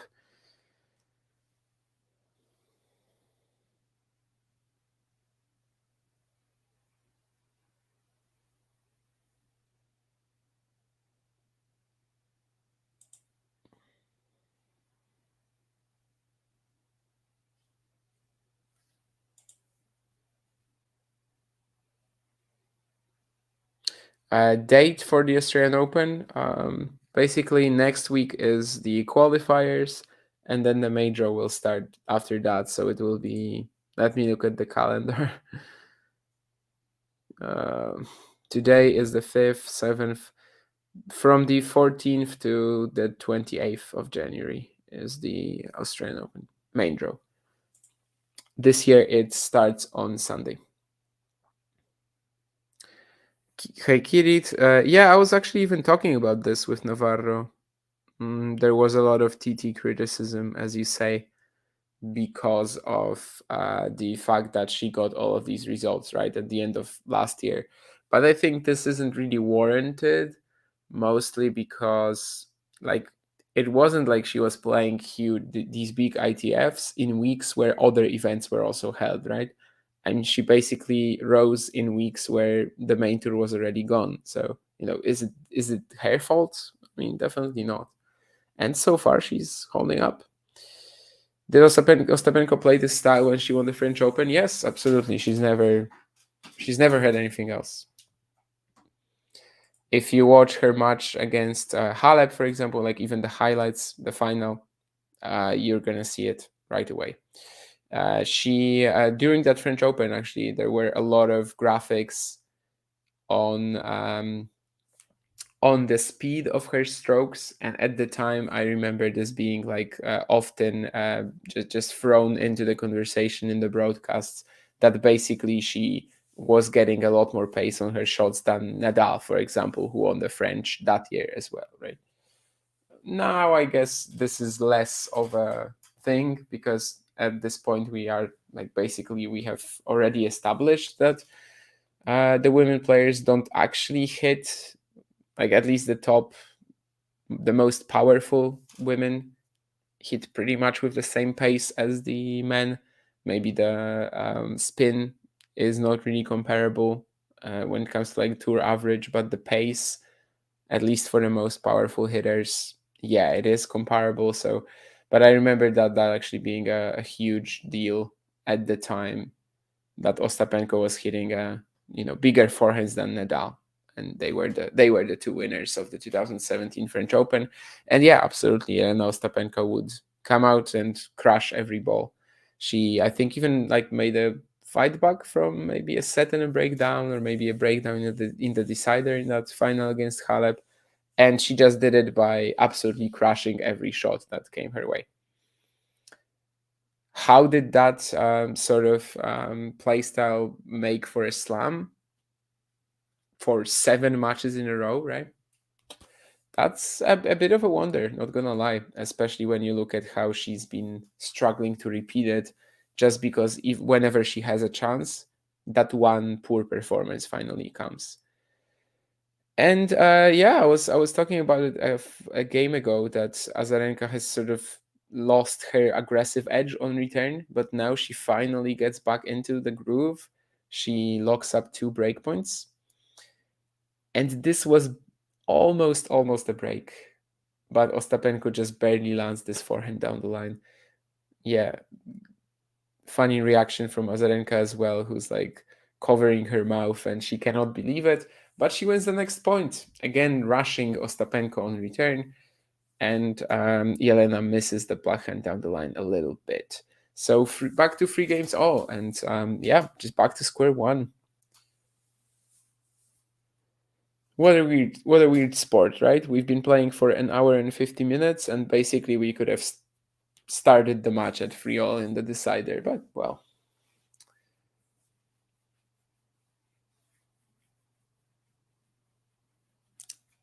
Rest in peace, my sleep. To my sleep, definitely. That is a little destroyed at the moment, but we'll see. Maybe I will wake up for the early matches that I want to watch tomorrow, or maybe I won't.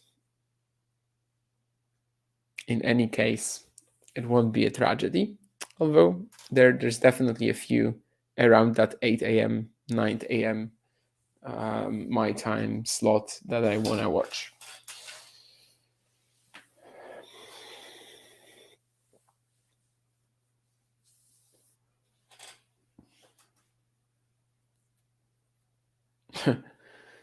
Yeah, I mean the returns from Ostapenko especially are just sickening. Like it's impossible to keep hitting shots like this, but she is doing it.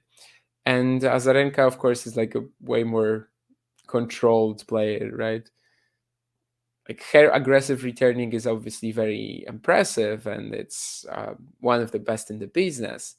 But it's nothing like otherworldly. Whereas Ostapenko is just like, what the hell is going on? How is she making these shots? That's an amazing point from Azarenka, though. Ostapenko throwing her out, pulling her wide to the forehand corner with this forehand cross-court return, and Azarenka finds this down the line forehand with like zero margin on it as well.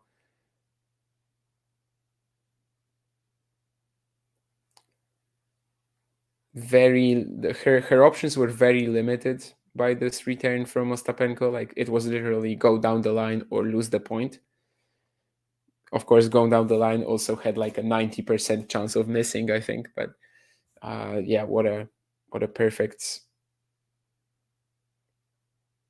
stroke here. Now she's again forced to defend with the slice, and on the second time of asking, doesn't make it. So 30 all, and this is getting a lot more back and forth right now, if you may. Like it doesn't seem like anything is easy for the players anymore, which might be the tension already. The fact that we are in the decider at 3-all, and well, after such a long time, after such a long match already. Well, not such a long match, but like for a free setter, it's actually pretty short. But you know what I mean. After so many winners against among both players, we kind of still haven't learned much, and that's adding to the tension a little bit. A big serve for Azarenka, and she manages to find a backhand winner cross court on the +1 shot as well. But that was mostly on the serve, just throwing Ostapenko out of the court and instantly punishing the Latvian for her positioning here. Game point Azarenka to go up 4-3.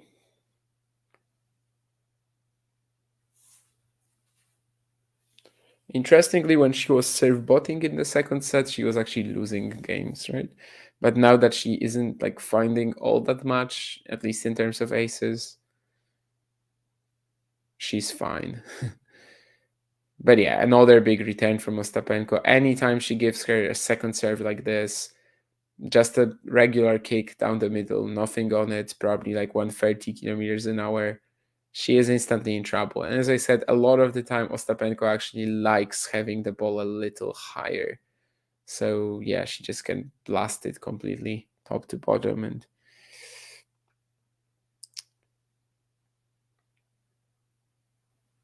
yeah, 121 even. So my 130 prediction was even a little too high. But when the first serve is in and it's a pretty good one like this one, then even Ostapenko might have issues locking up good timing on it. So one more game point for Azarenka.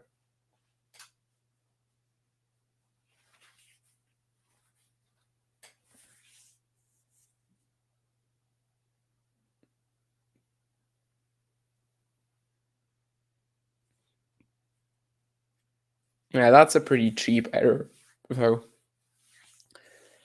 So she still cannot get out of this 3-all game.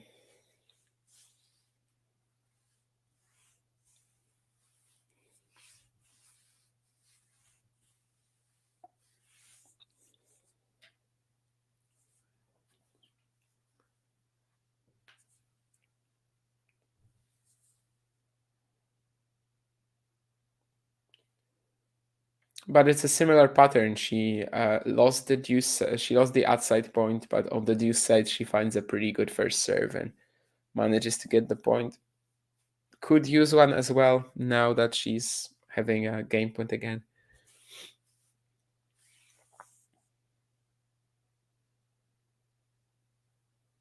And this is the side where she was serving all these outside, out wide aces earlier. So now this time an ace down the tee. No, it's a let. Oh, it's a let. Wow.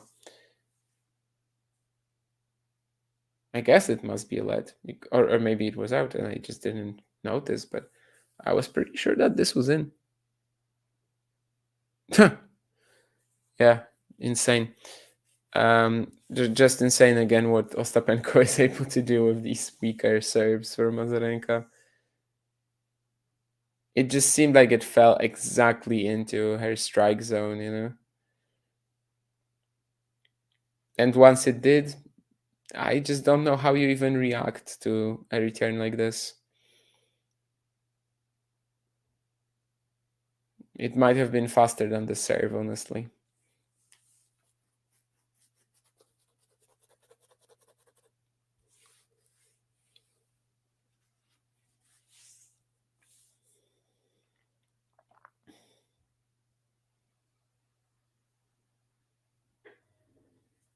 Nice touch on the volley here. I remember Azarenka, of course, hitting a pretty poor approach shot earlier in this match and then getting passed by Ostapenko. Now, it's just a well thought it's just a well planned approach here, and the volley finish as well was pretty good. Just taps it over the net. Doesn't need to, be exquisite. Doesn't need to be flashy. Just taps it over the net for a very clean kill.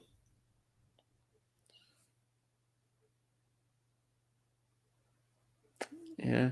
This time Ostapenko is able to recover from like a deep defensive position on the forehand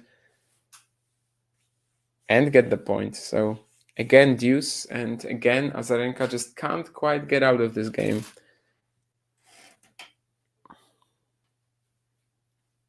Not too happy about that one.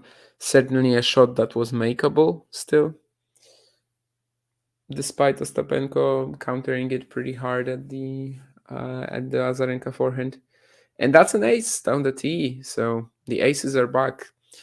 And she manages to get herself to another game point. 13 aces from Azarenka already.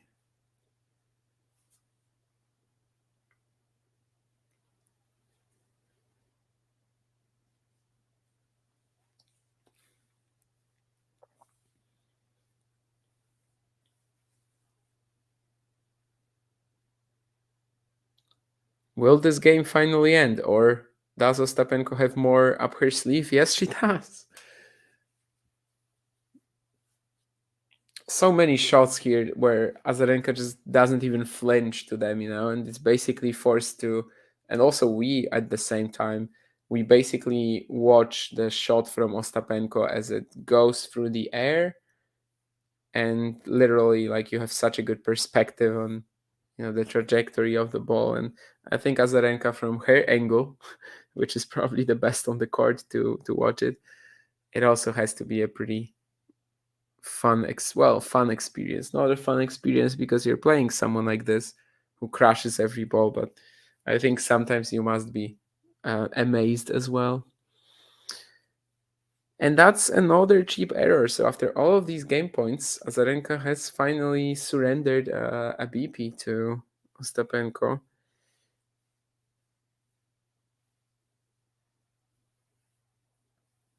A couple less of these, and she already would have been on the changeover leading 4-3. But she finds an ace, and it's that trademark of of her today, of hers. The out wide serve on the outside, just in the very corner of the service box. Not much you can do. Ostapenko, of course, complaining about the call from the replay. I cannot tell you much, but the replay wasn't really like shown in slow motion or anything. Oh my goodness, that's not an ace either. Oh, I almost thought it was going to be one, but it seems like there's a let. That easily could have been another ace for Azarenka.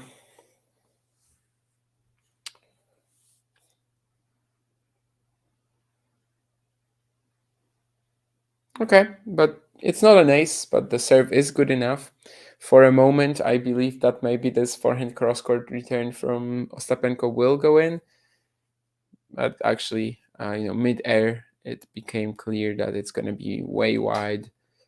So another game point after saving herself a second ago with an ace.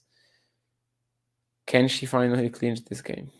It's not going to be an ace, certainly, because it's the second serve. Of course, it could happen, at least in theory, but she's not serving like that. It's going to be Ostapenko slapping it, but will she slap it into the court? Of course. Backhand return winner down the line. Needless to say, I mean, that's gonna happen every single time. And I really don't know how she's pulling this off, because it just seems like the shot requires such precise timing. This probably wasn't the best example of it because, the second serve from Azarenka was really weak. But at the same time, yeah, I mean, she just finds this shot time and time again.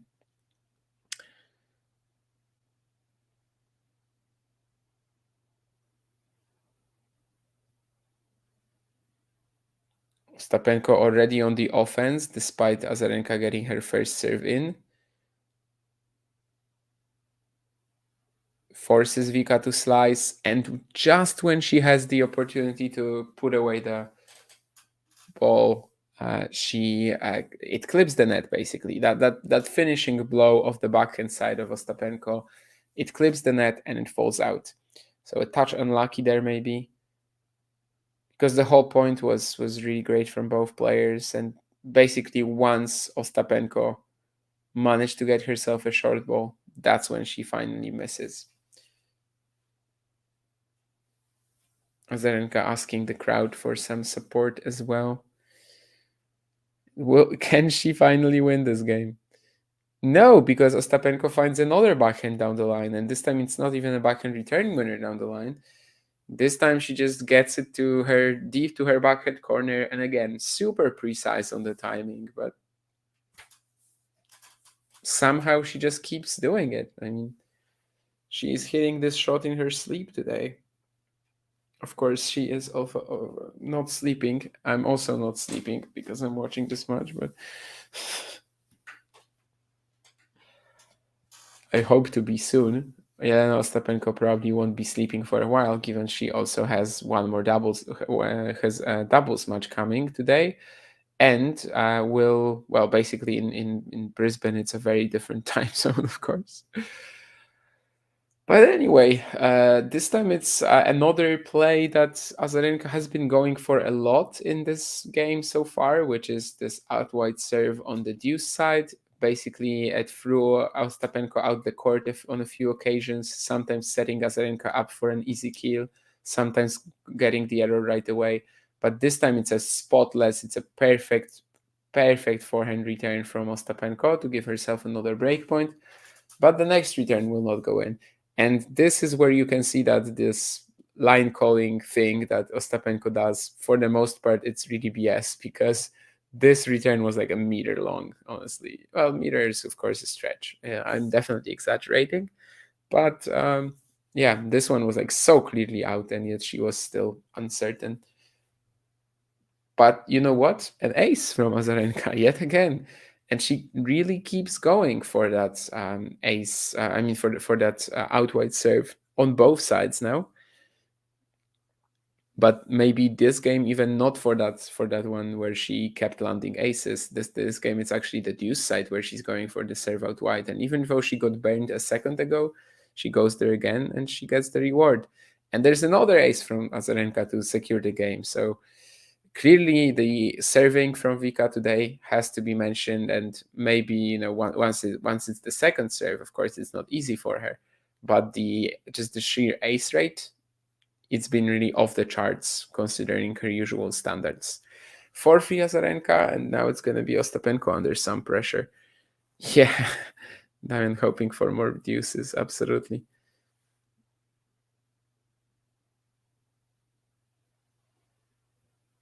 Savi and Hontama are last two Australian Open wildcards. So no Arina Rodionova then. But yeah, Savi is a decent choice, of course.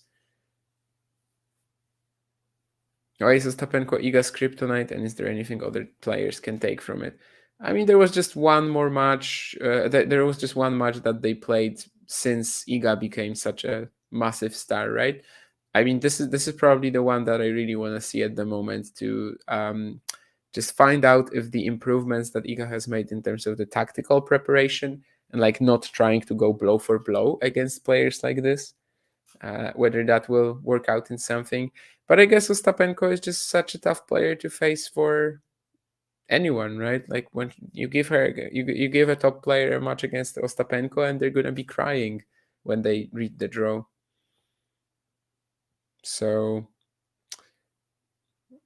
4-0 is a little harsh, but I don't think it goes really, into like any other area than she just crashes the serve of Świątek, and she crashes every ball because she's Jelena Ostapenko. And she just had 4 good performances against Iga.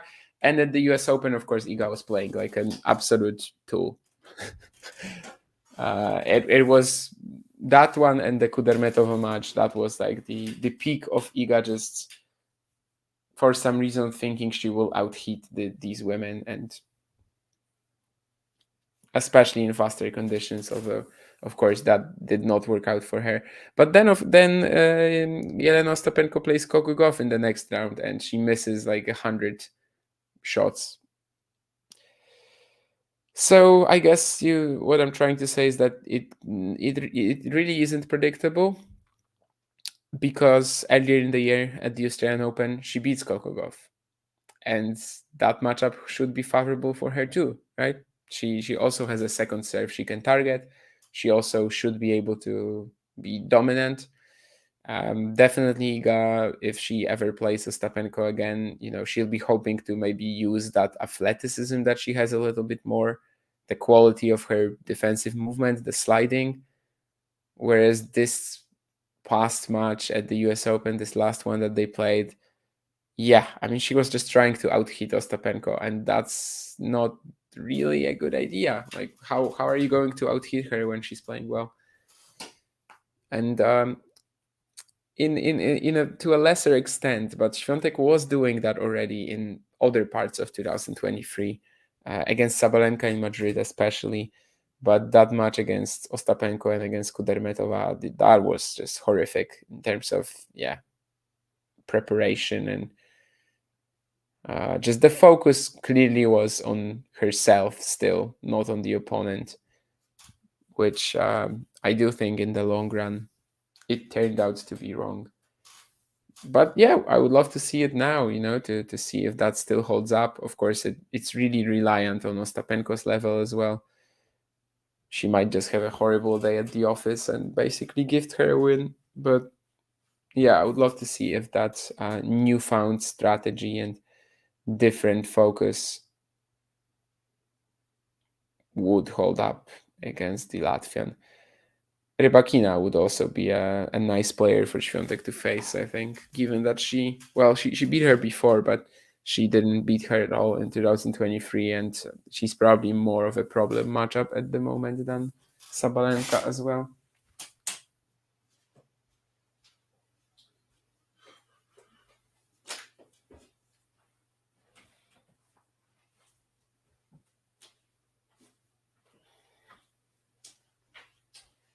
Anyway, I just went to get my phone as Ostapenko held fairly comfortably. For all, yeah, theoretically I can be sitting here until 6 a.m. if there's a lot of deuces, but hopefully not, because I am sort of on the verge of dying. Hopefully not actually dying. That's going to be during the Australian Open, during the Australian Open will be the time to actually start dying out of exhaustion and lack of sleep. Right now, it's just the pre-Australian Open warm-up. 42 winners from Ostapenko, 39 from Azarenka. Of course, as I said earlier, the number of winners for Azarenka is massively boosted by her aces. But still, it's a match where most of the points end with a winner, which sometimes speaks about the quality of it. And I think in this case, it does. The hitting is quite scary.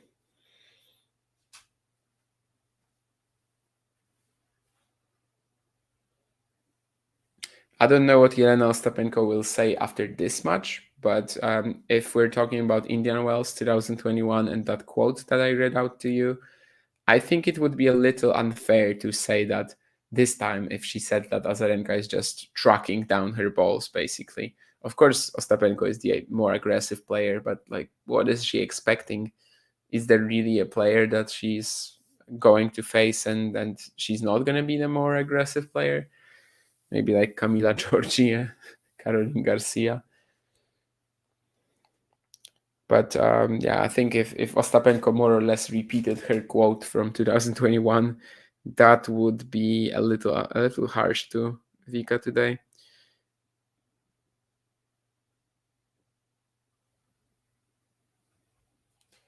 But yeah, looks like a quick hold for Azarenka. So for the first time in this match, we might have this situation where one of the players is in that pressure spot where they need to hold in order to keep themselves in the match. And how the players will react to it, of course, we never really know. First, Azarenka needs to actually clinch the game. And after this forehand down the line winner from Ostapenko, it's not a given yet, given it's now 40-15. But I've said it time and time again, but like the way the Ostapenko winners just keep the line, it's pretty ridiculous.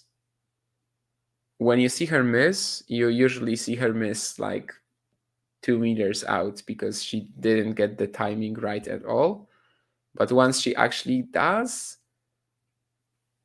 it's usually just a huge blow, which seemingly never changes its trajectory. It just goes straight down the line, hits sometimes hits the line from the outside, sometimes from the inside, but of course that doesn't really matter, that's still in. Whereas Azarenka, on the other hand, now tries to go for the forehand down the line on the +1 stroke, and she doesn't get it. It would be unthinkable for Ostapenko, literally unthinkable.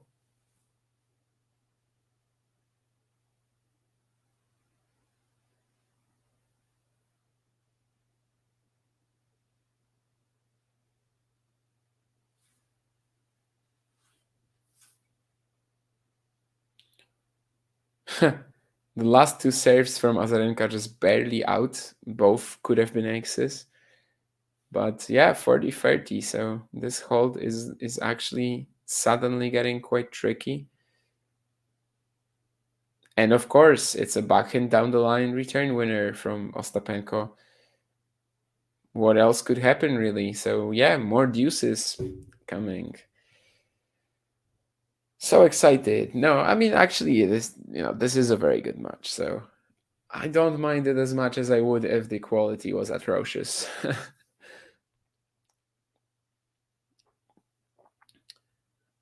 I would be glad if this finished before 5 a.m., but I'm fine with like 20 minutes foreplay, definitely. Ooh, pretty nice there from Azarenka. She goes to the net and she really patiently waits to see what Ostapenko is going to do. She plays the backhand drive volley down the line, which turns out to be the perfect direction because Ostapenko is clearly trying to cover her um, backhand corner. She changes her mind at the last time, of course, and the last moment, of course, seeing where Azarenka played the shot, but by then it's too late and she actually falls on the ground, but she's okay.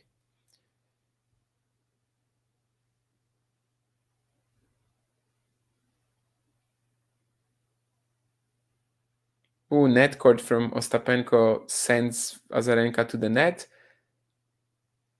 I don't know what Ostapenko is complaining about right now, but it seemed like after this net court, she has the she has the point under her control. I do think that she didn't quite understand what the so she's trying to argue that it's a double bounce. Oh, okay. Yeah. Okay. So we know what's happening. Okay. So she's trying to argue that it was a double bounce. I would love to see a replay of it. Because that's why it actually makes sense. Like her story makes sense because she was surprised with the spin on the ball. That's why she didn't quite get it right. What sort of like she didn't quite get her positioning right when running up to the net and trying to I don't know, pass Vika or maybe lob her. Now we'll get a yeah, not from this camera. But I understand what Ostapenko means. She was literally surprised with the spin on the ball, which would maybe suggest that there was a double bounce. It's possible. I want to see a replay, from the front, not from the back, because from the back I don't see the moment when the ball bounces or doesn't bounce. So without a clear replay, I don't want to pass judgment. But the story of Ostapenko actually makes sense. The spin on the ball would be different if the ball bounced twice or not. So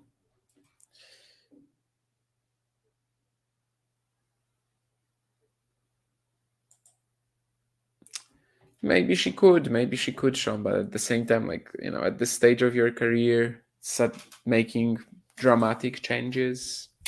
It takes a while, right, to introduce it. Oh, yeah, I think she actually. It's not a double bounce. It seems, they showed us a good replay of it, and I don't think it's a double bounce, which is interesting because, as I said, I think the Ostapenko story makes a ton of sense to me, but from the replay, I would actually say it wasn't a double bounce.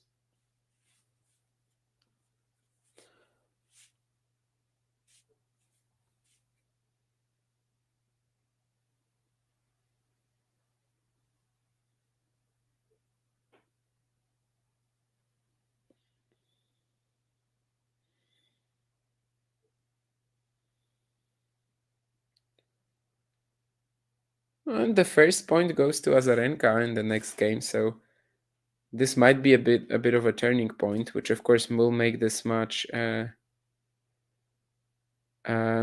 make that point with the double bounce or not a controversial one. Apparently, Ostapenko said, "You're blind. You will never be on my match. You ruin my matches," to the chair umpire.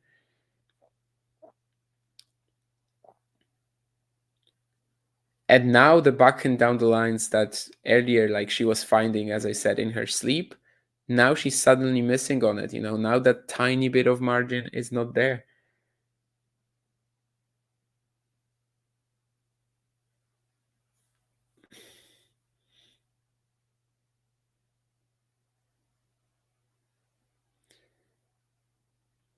Makeable return for Azarenka. Love 30, love 30 love up in the Ostapenko service game, 2 points away from the match. I'd say you gotta get this in, but she doesn't, so it's 15-30.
Thanks for tuning into this watch along. While there's a break in play, here's a reminder to hit the like button, subscribe and click that notification bell.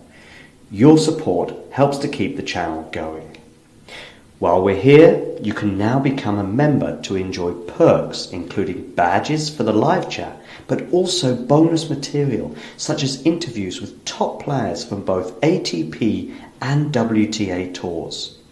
The membership link is pinned in the live chat. You can also follow us on Twitter, Facebook and Instagram. So whether it be serves or volleys, forehands or backhands, serve bots or drop shots, we've got you covered. Whether that be via our website, talking-tennis.com, where you can read features and interviews from our top writers. Or if you prefer us in audio form, you can subscribe to our podcast on Apple, Amazon or Spotify or wherever you get your podcasts from. Remember, we offer you wall-to-wall coverage via our regular watch-alongs, magazine shows such as Nick's WTA Weekly or Damien and Mario's ATP version. Plus, we deliver top content from people on the ground, actually at the tournaments, so you get even nearer to the action. So, what are you waiting for? Hit that subscribe button so you don't miss out on all things tennis.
Hey guys, so apparently I'm having some technical difficulties. My laptop hasn't been having the best of like patches, let's say recently, But what I have to check now is whether I can actually watch the match and stay here.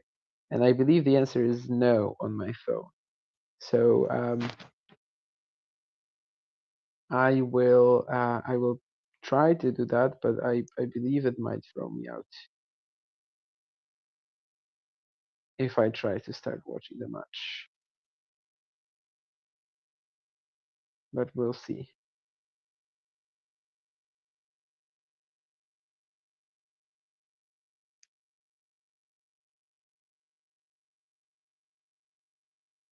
I might do it in another. Actually, was I still there? Yeah, this is messy because now I don't even see if I'm still. Apparently, it seems like I'm still there. But I can also try to do it in another app.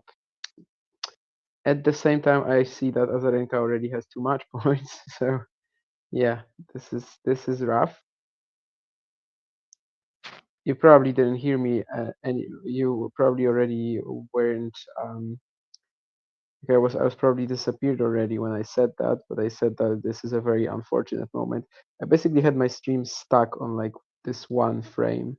Now I can see the match. I don't know if you can hear me though, and I just saw Victoria Azarenka winning it since Jelena Ostapenko missed a pretty routine smash.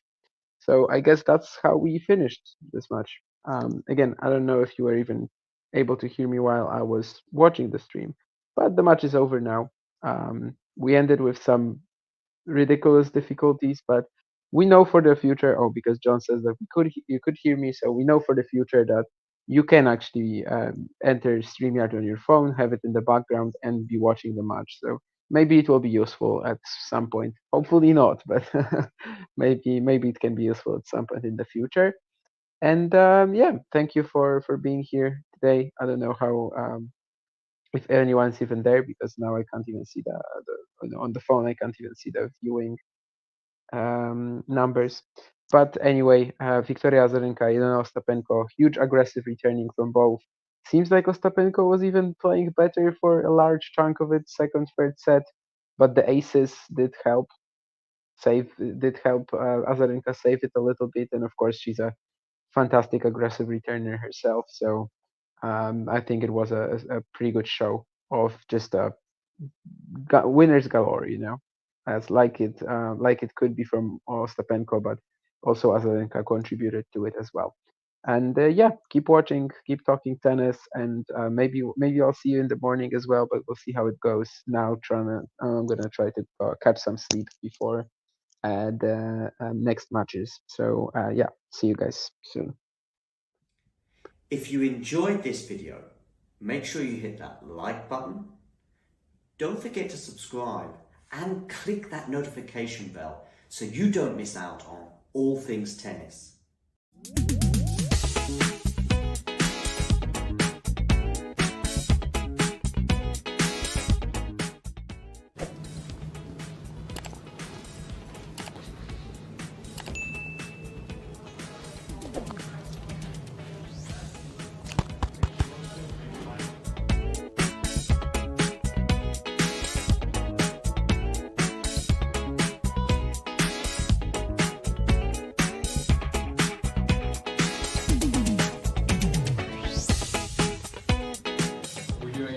John, I won't let her go cool down, but we can do a couple. Yeah, right now? Yeah, okay, sure. Okay, great. You got it all inside of you. Yeah, should work fine. Can I have 10 seconds or 20 seconds? Okay, I didn't know, sorry. all right. That's fine. He just wants time. Yeah, yeah, no, that's fine. You can just time and I'm not. Feel it to be true. And when you dance,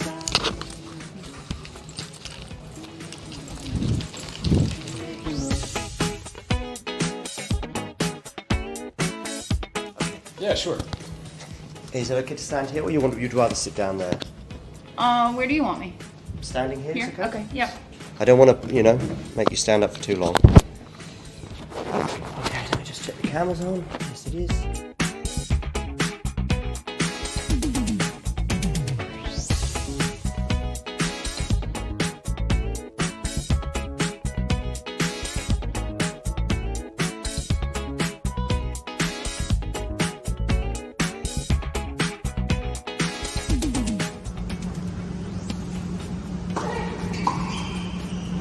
What a return! Leila Fernandez. Take a bounce.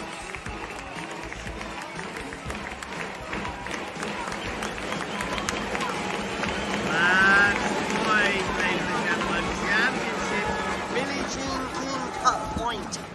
Get her in somehow.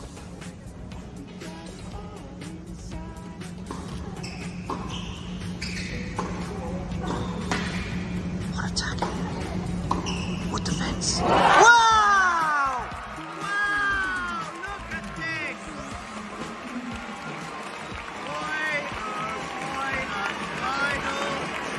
I was probably a little bit bamboozled with with everything. Sorry.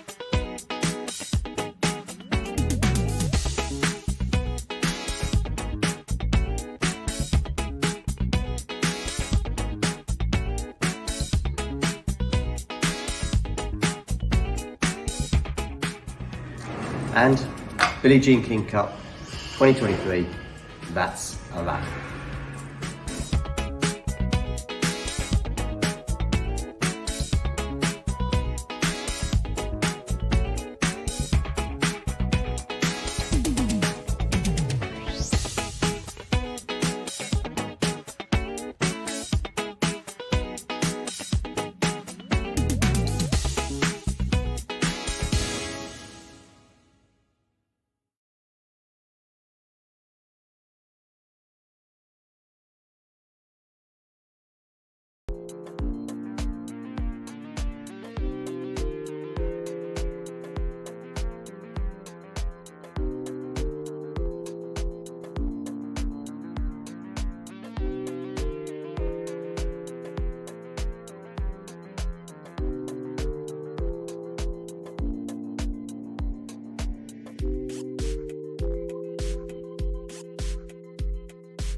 Play.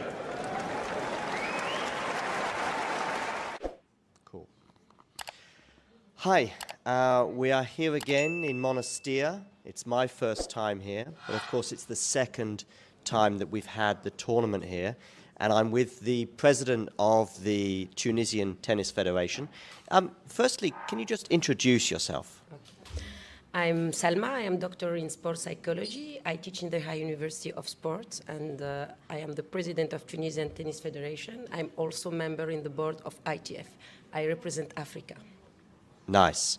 Tell me, how has it been this year, for example, compared to last year? Last year was the first version, so now you're an expert at hosting a tennis tournament. Let's say not really an expert, but this edition we have more good players compared to last year, because last year the best players was 80, and in this year we have 26, 32, and it's very, very important the level of the player, the technical level of the player. Secondly, we tried to improve a little the infrastructure. That's why we did a little village. And we get, let's say, not more sponsor, but the same sponsor. As you know, tennis is not a sport popular here in Tunisia. To get sponsor, it's not easy for us. And the majority, they want to support because they have the visibility. And such an event, because it's a WTA 250, and it's diffused in beIN and all the media. That's why we get more sponsor than last year. Good. We are missing one player this year compared to last year. Ons, unfortunately, she got injured last week in China and wasn't able to make it. How much of an impact does that have on the tournament? To be honest, the fact that Ons doesn't play, we don't have a lot of spectators, and we try to push people to come to see tennis. As you know, Ons, she's our ambassador. Everyone loves her all over the world, especially here in Tunisia. They want to, all people, all players, all the fans of Ons, they want to see her playing here in Monastir or in Tunisia. Unfortunately, she has injury. And we did our tournament. Everything is okay. The level is very high. Every day I'm watching the matches. Really, I'm very happy because there is good players, good young players, and because they love Tunisia and they love Monastir also. Yes. You have a 3-year situation, last year, this year, and of course next year. Is there a hope? Is there a plan to maybe continue beyond 2024? The hope is here. Yes, we can plan, but I have to discuss with EMG and WTA because, as you know, I buy the 3 edition, the tournament. Why not? Why not? It's our dream that we maintain Jasmine Open for many years, and why not also as a president of federation with my board, we hope to host also an ATP. I can tell you that to work here is a pleasure because obviously having everything together, and it's nice. I'm from Europe, so we like some winter sun and the palm trees and the beach. What about the players? Are you communicating with the players about, are they comfortable? Are they enjoying their experience here? Yes, yes. All the players are very happy to be here. The majority of the players that come here last year, they are here. They did a big publicity of promotion of Jasmine Open tournament. They like the weather, they have the beach, the food, and I think everything is good. The hospitality here in the hotel. The Tunisians are known to be very kind with the other people, and especially tennis, because now everyone loves tennis in Tunis in the fact of the result of Ons. And I don't know. I think that they are very happy, all the players. Okay, one more. Next year, are you already sort of planning? I mean, are you looking at what happened last year, this year, and also thinking about, okay, what can we do next year to maybe, get even more players or make it even better for everybody? Have you already thought about next year? Yes, we are thinking about next year. First of all, the week. It's very important to get the best week because, as you know, this time, just before the Masters, it's good. We get a good players, but it's not really the week that we want to take as a federation. Perhaps the first week of October, it will be better. And of course, we want to improve the village to get more sponsor. That's why we have to work on sponsoring next month. We don't have to wait till August or July. It will be very late. And yes, why not invite players in top 10 if Ons will not play or if Ons is not here. As you know, in sport there is always injury and we cannot control our player. Thank you for your time. Thank you. Merci. Merci.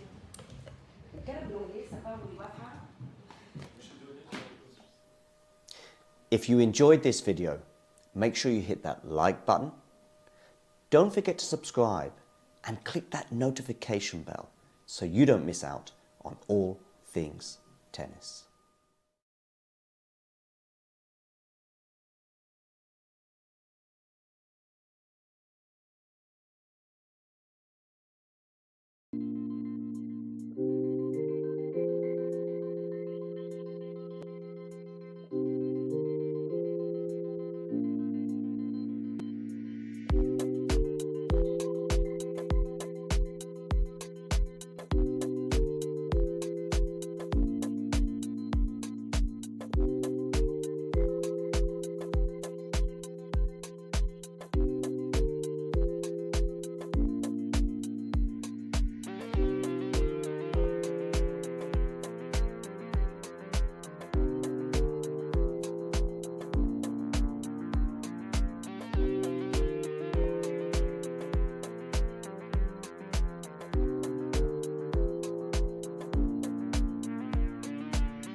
Emma Raducanu has given an interview with the BBC where she's outlined her plans to return from injury, when that will be. She's also explained what she's been up to whilst away, and she's been watching much tennis. She's also got an answer for the critics, of which, some are on social media, but also, of course, many within the media. And she's also explained which is the slam that she would most like to win. What is her ultimate dream in tennis? So as I say, the interview was given to BBC London earlier on today, where she outlined her plans to return to next season, and also how she would one day love to win Wimbledon. So she will make her return to tennis next season after struggling with injuries mainly since May. She obviously had injuries since then, but she hasn't played since May. She withdrew from the Madrid Open, I think on the eve of the tournament, to basically have some operations. She's missed 3 of the 4 Grand Slams. She did play in Australia, where she lost to Coco Gauff. And, of course, just a couple of days ago, she dropped out of the world's top 200 and did confirm in this interview with BBC London that she will not be returning to the tour until next year. Britain didn't make the Billie Jean King Cup finals, which will take place in Seville in the south of Spain in November. Also, she has no hope of making the WTA finals, also in November. So she confirmed that next season will be her return to tennis. 20-year-old also said that the slams are obviously finished now, but it has been difficult to watch them go by. She was just said, "I want to stay in my lane as much as possible and keep focused on my recovery," were her exact words. The 20-year-old has been hampered though by injuries since winning that US Open title in 2021, when remarkably she managed to qualify and go all the way to the title without dropping a set in New York. She also made British #1 at one point as a result, but has not gone beyond the second round of any Grand Slam since that mesmeric, incredible run 2 years ago, when she became the first British woman in 44 years to win a major singles title since Virginia Wade. She was also asked about how she deals with criticism, and Raducanu had this to say: "The fact they are still talking about me, even though I'm not at these events, is just a compliment. Someone told me once, for example, 'Worry when they're not talking about you,'" she added. Raducanu has, of course, returned to the practice court. We did see some glimpses of her playing some short tennis in August, for example, the first time since she underwent surgery earlier on this year. And in fact, she only did play 10 matches in the first 5 months of the year. She said she does hope to return to better form and fulfill her Wimbledon dreams. "Wimbledon is the dream," she said, "and always has been growing up." Of course, she's from the UK, so it makes sense. She said, "It's the ultimate dream to win Wimbledon." Back in May, she seemed to undergo 3 successful surgeries. She said that she underwent the surgeries on both of her wrists and her ankle in a letter posted on social media. In fact, she said at the time, "It's safe to say the last 10 months, so that would have been the summer of 2022 until these surgeries in May of this year, have been difficult as I dealt with a recurring injury on a bone of both hands," she said at the time. She said she tried to manage the pain and play through it for most of the year, but in the end it was just getting too much. She was missing so much of training as well as certain tournaments anyway, that for her it made sense to go ahead with these procedures. Well, now she has confirmed that she'll be back. I would imagine, therefore, for the Australian swing, maybe United Cup, end of December, beginning of January perhaps, for the 250 in New Zealand or elsewhere. And then, of course, the Australian Open. If you enjoyed this video, make sure you hit that like button. Don't forget to subscribe and click that notification bell so you don't miss out on all things tennis.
If you enjoyed this video, make sure you hit that like button.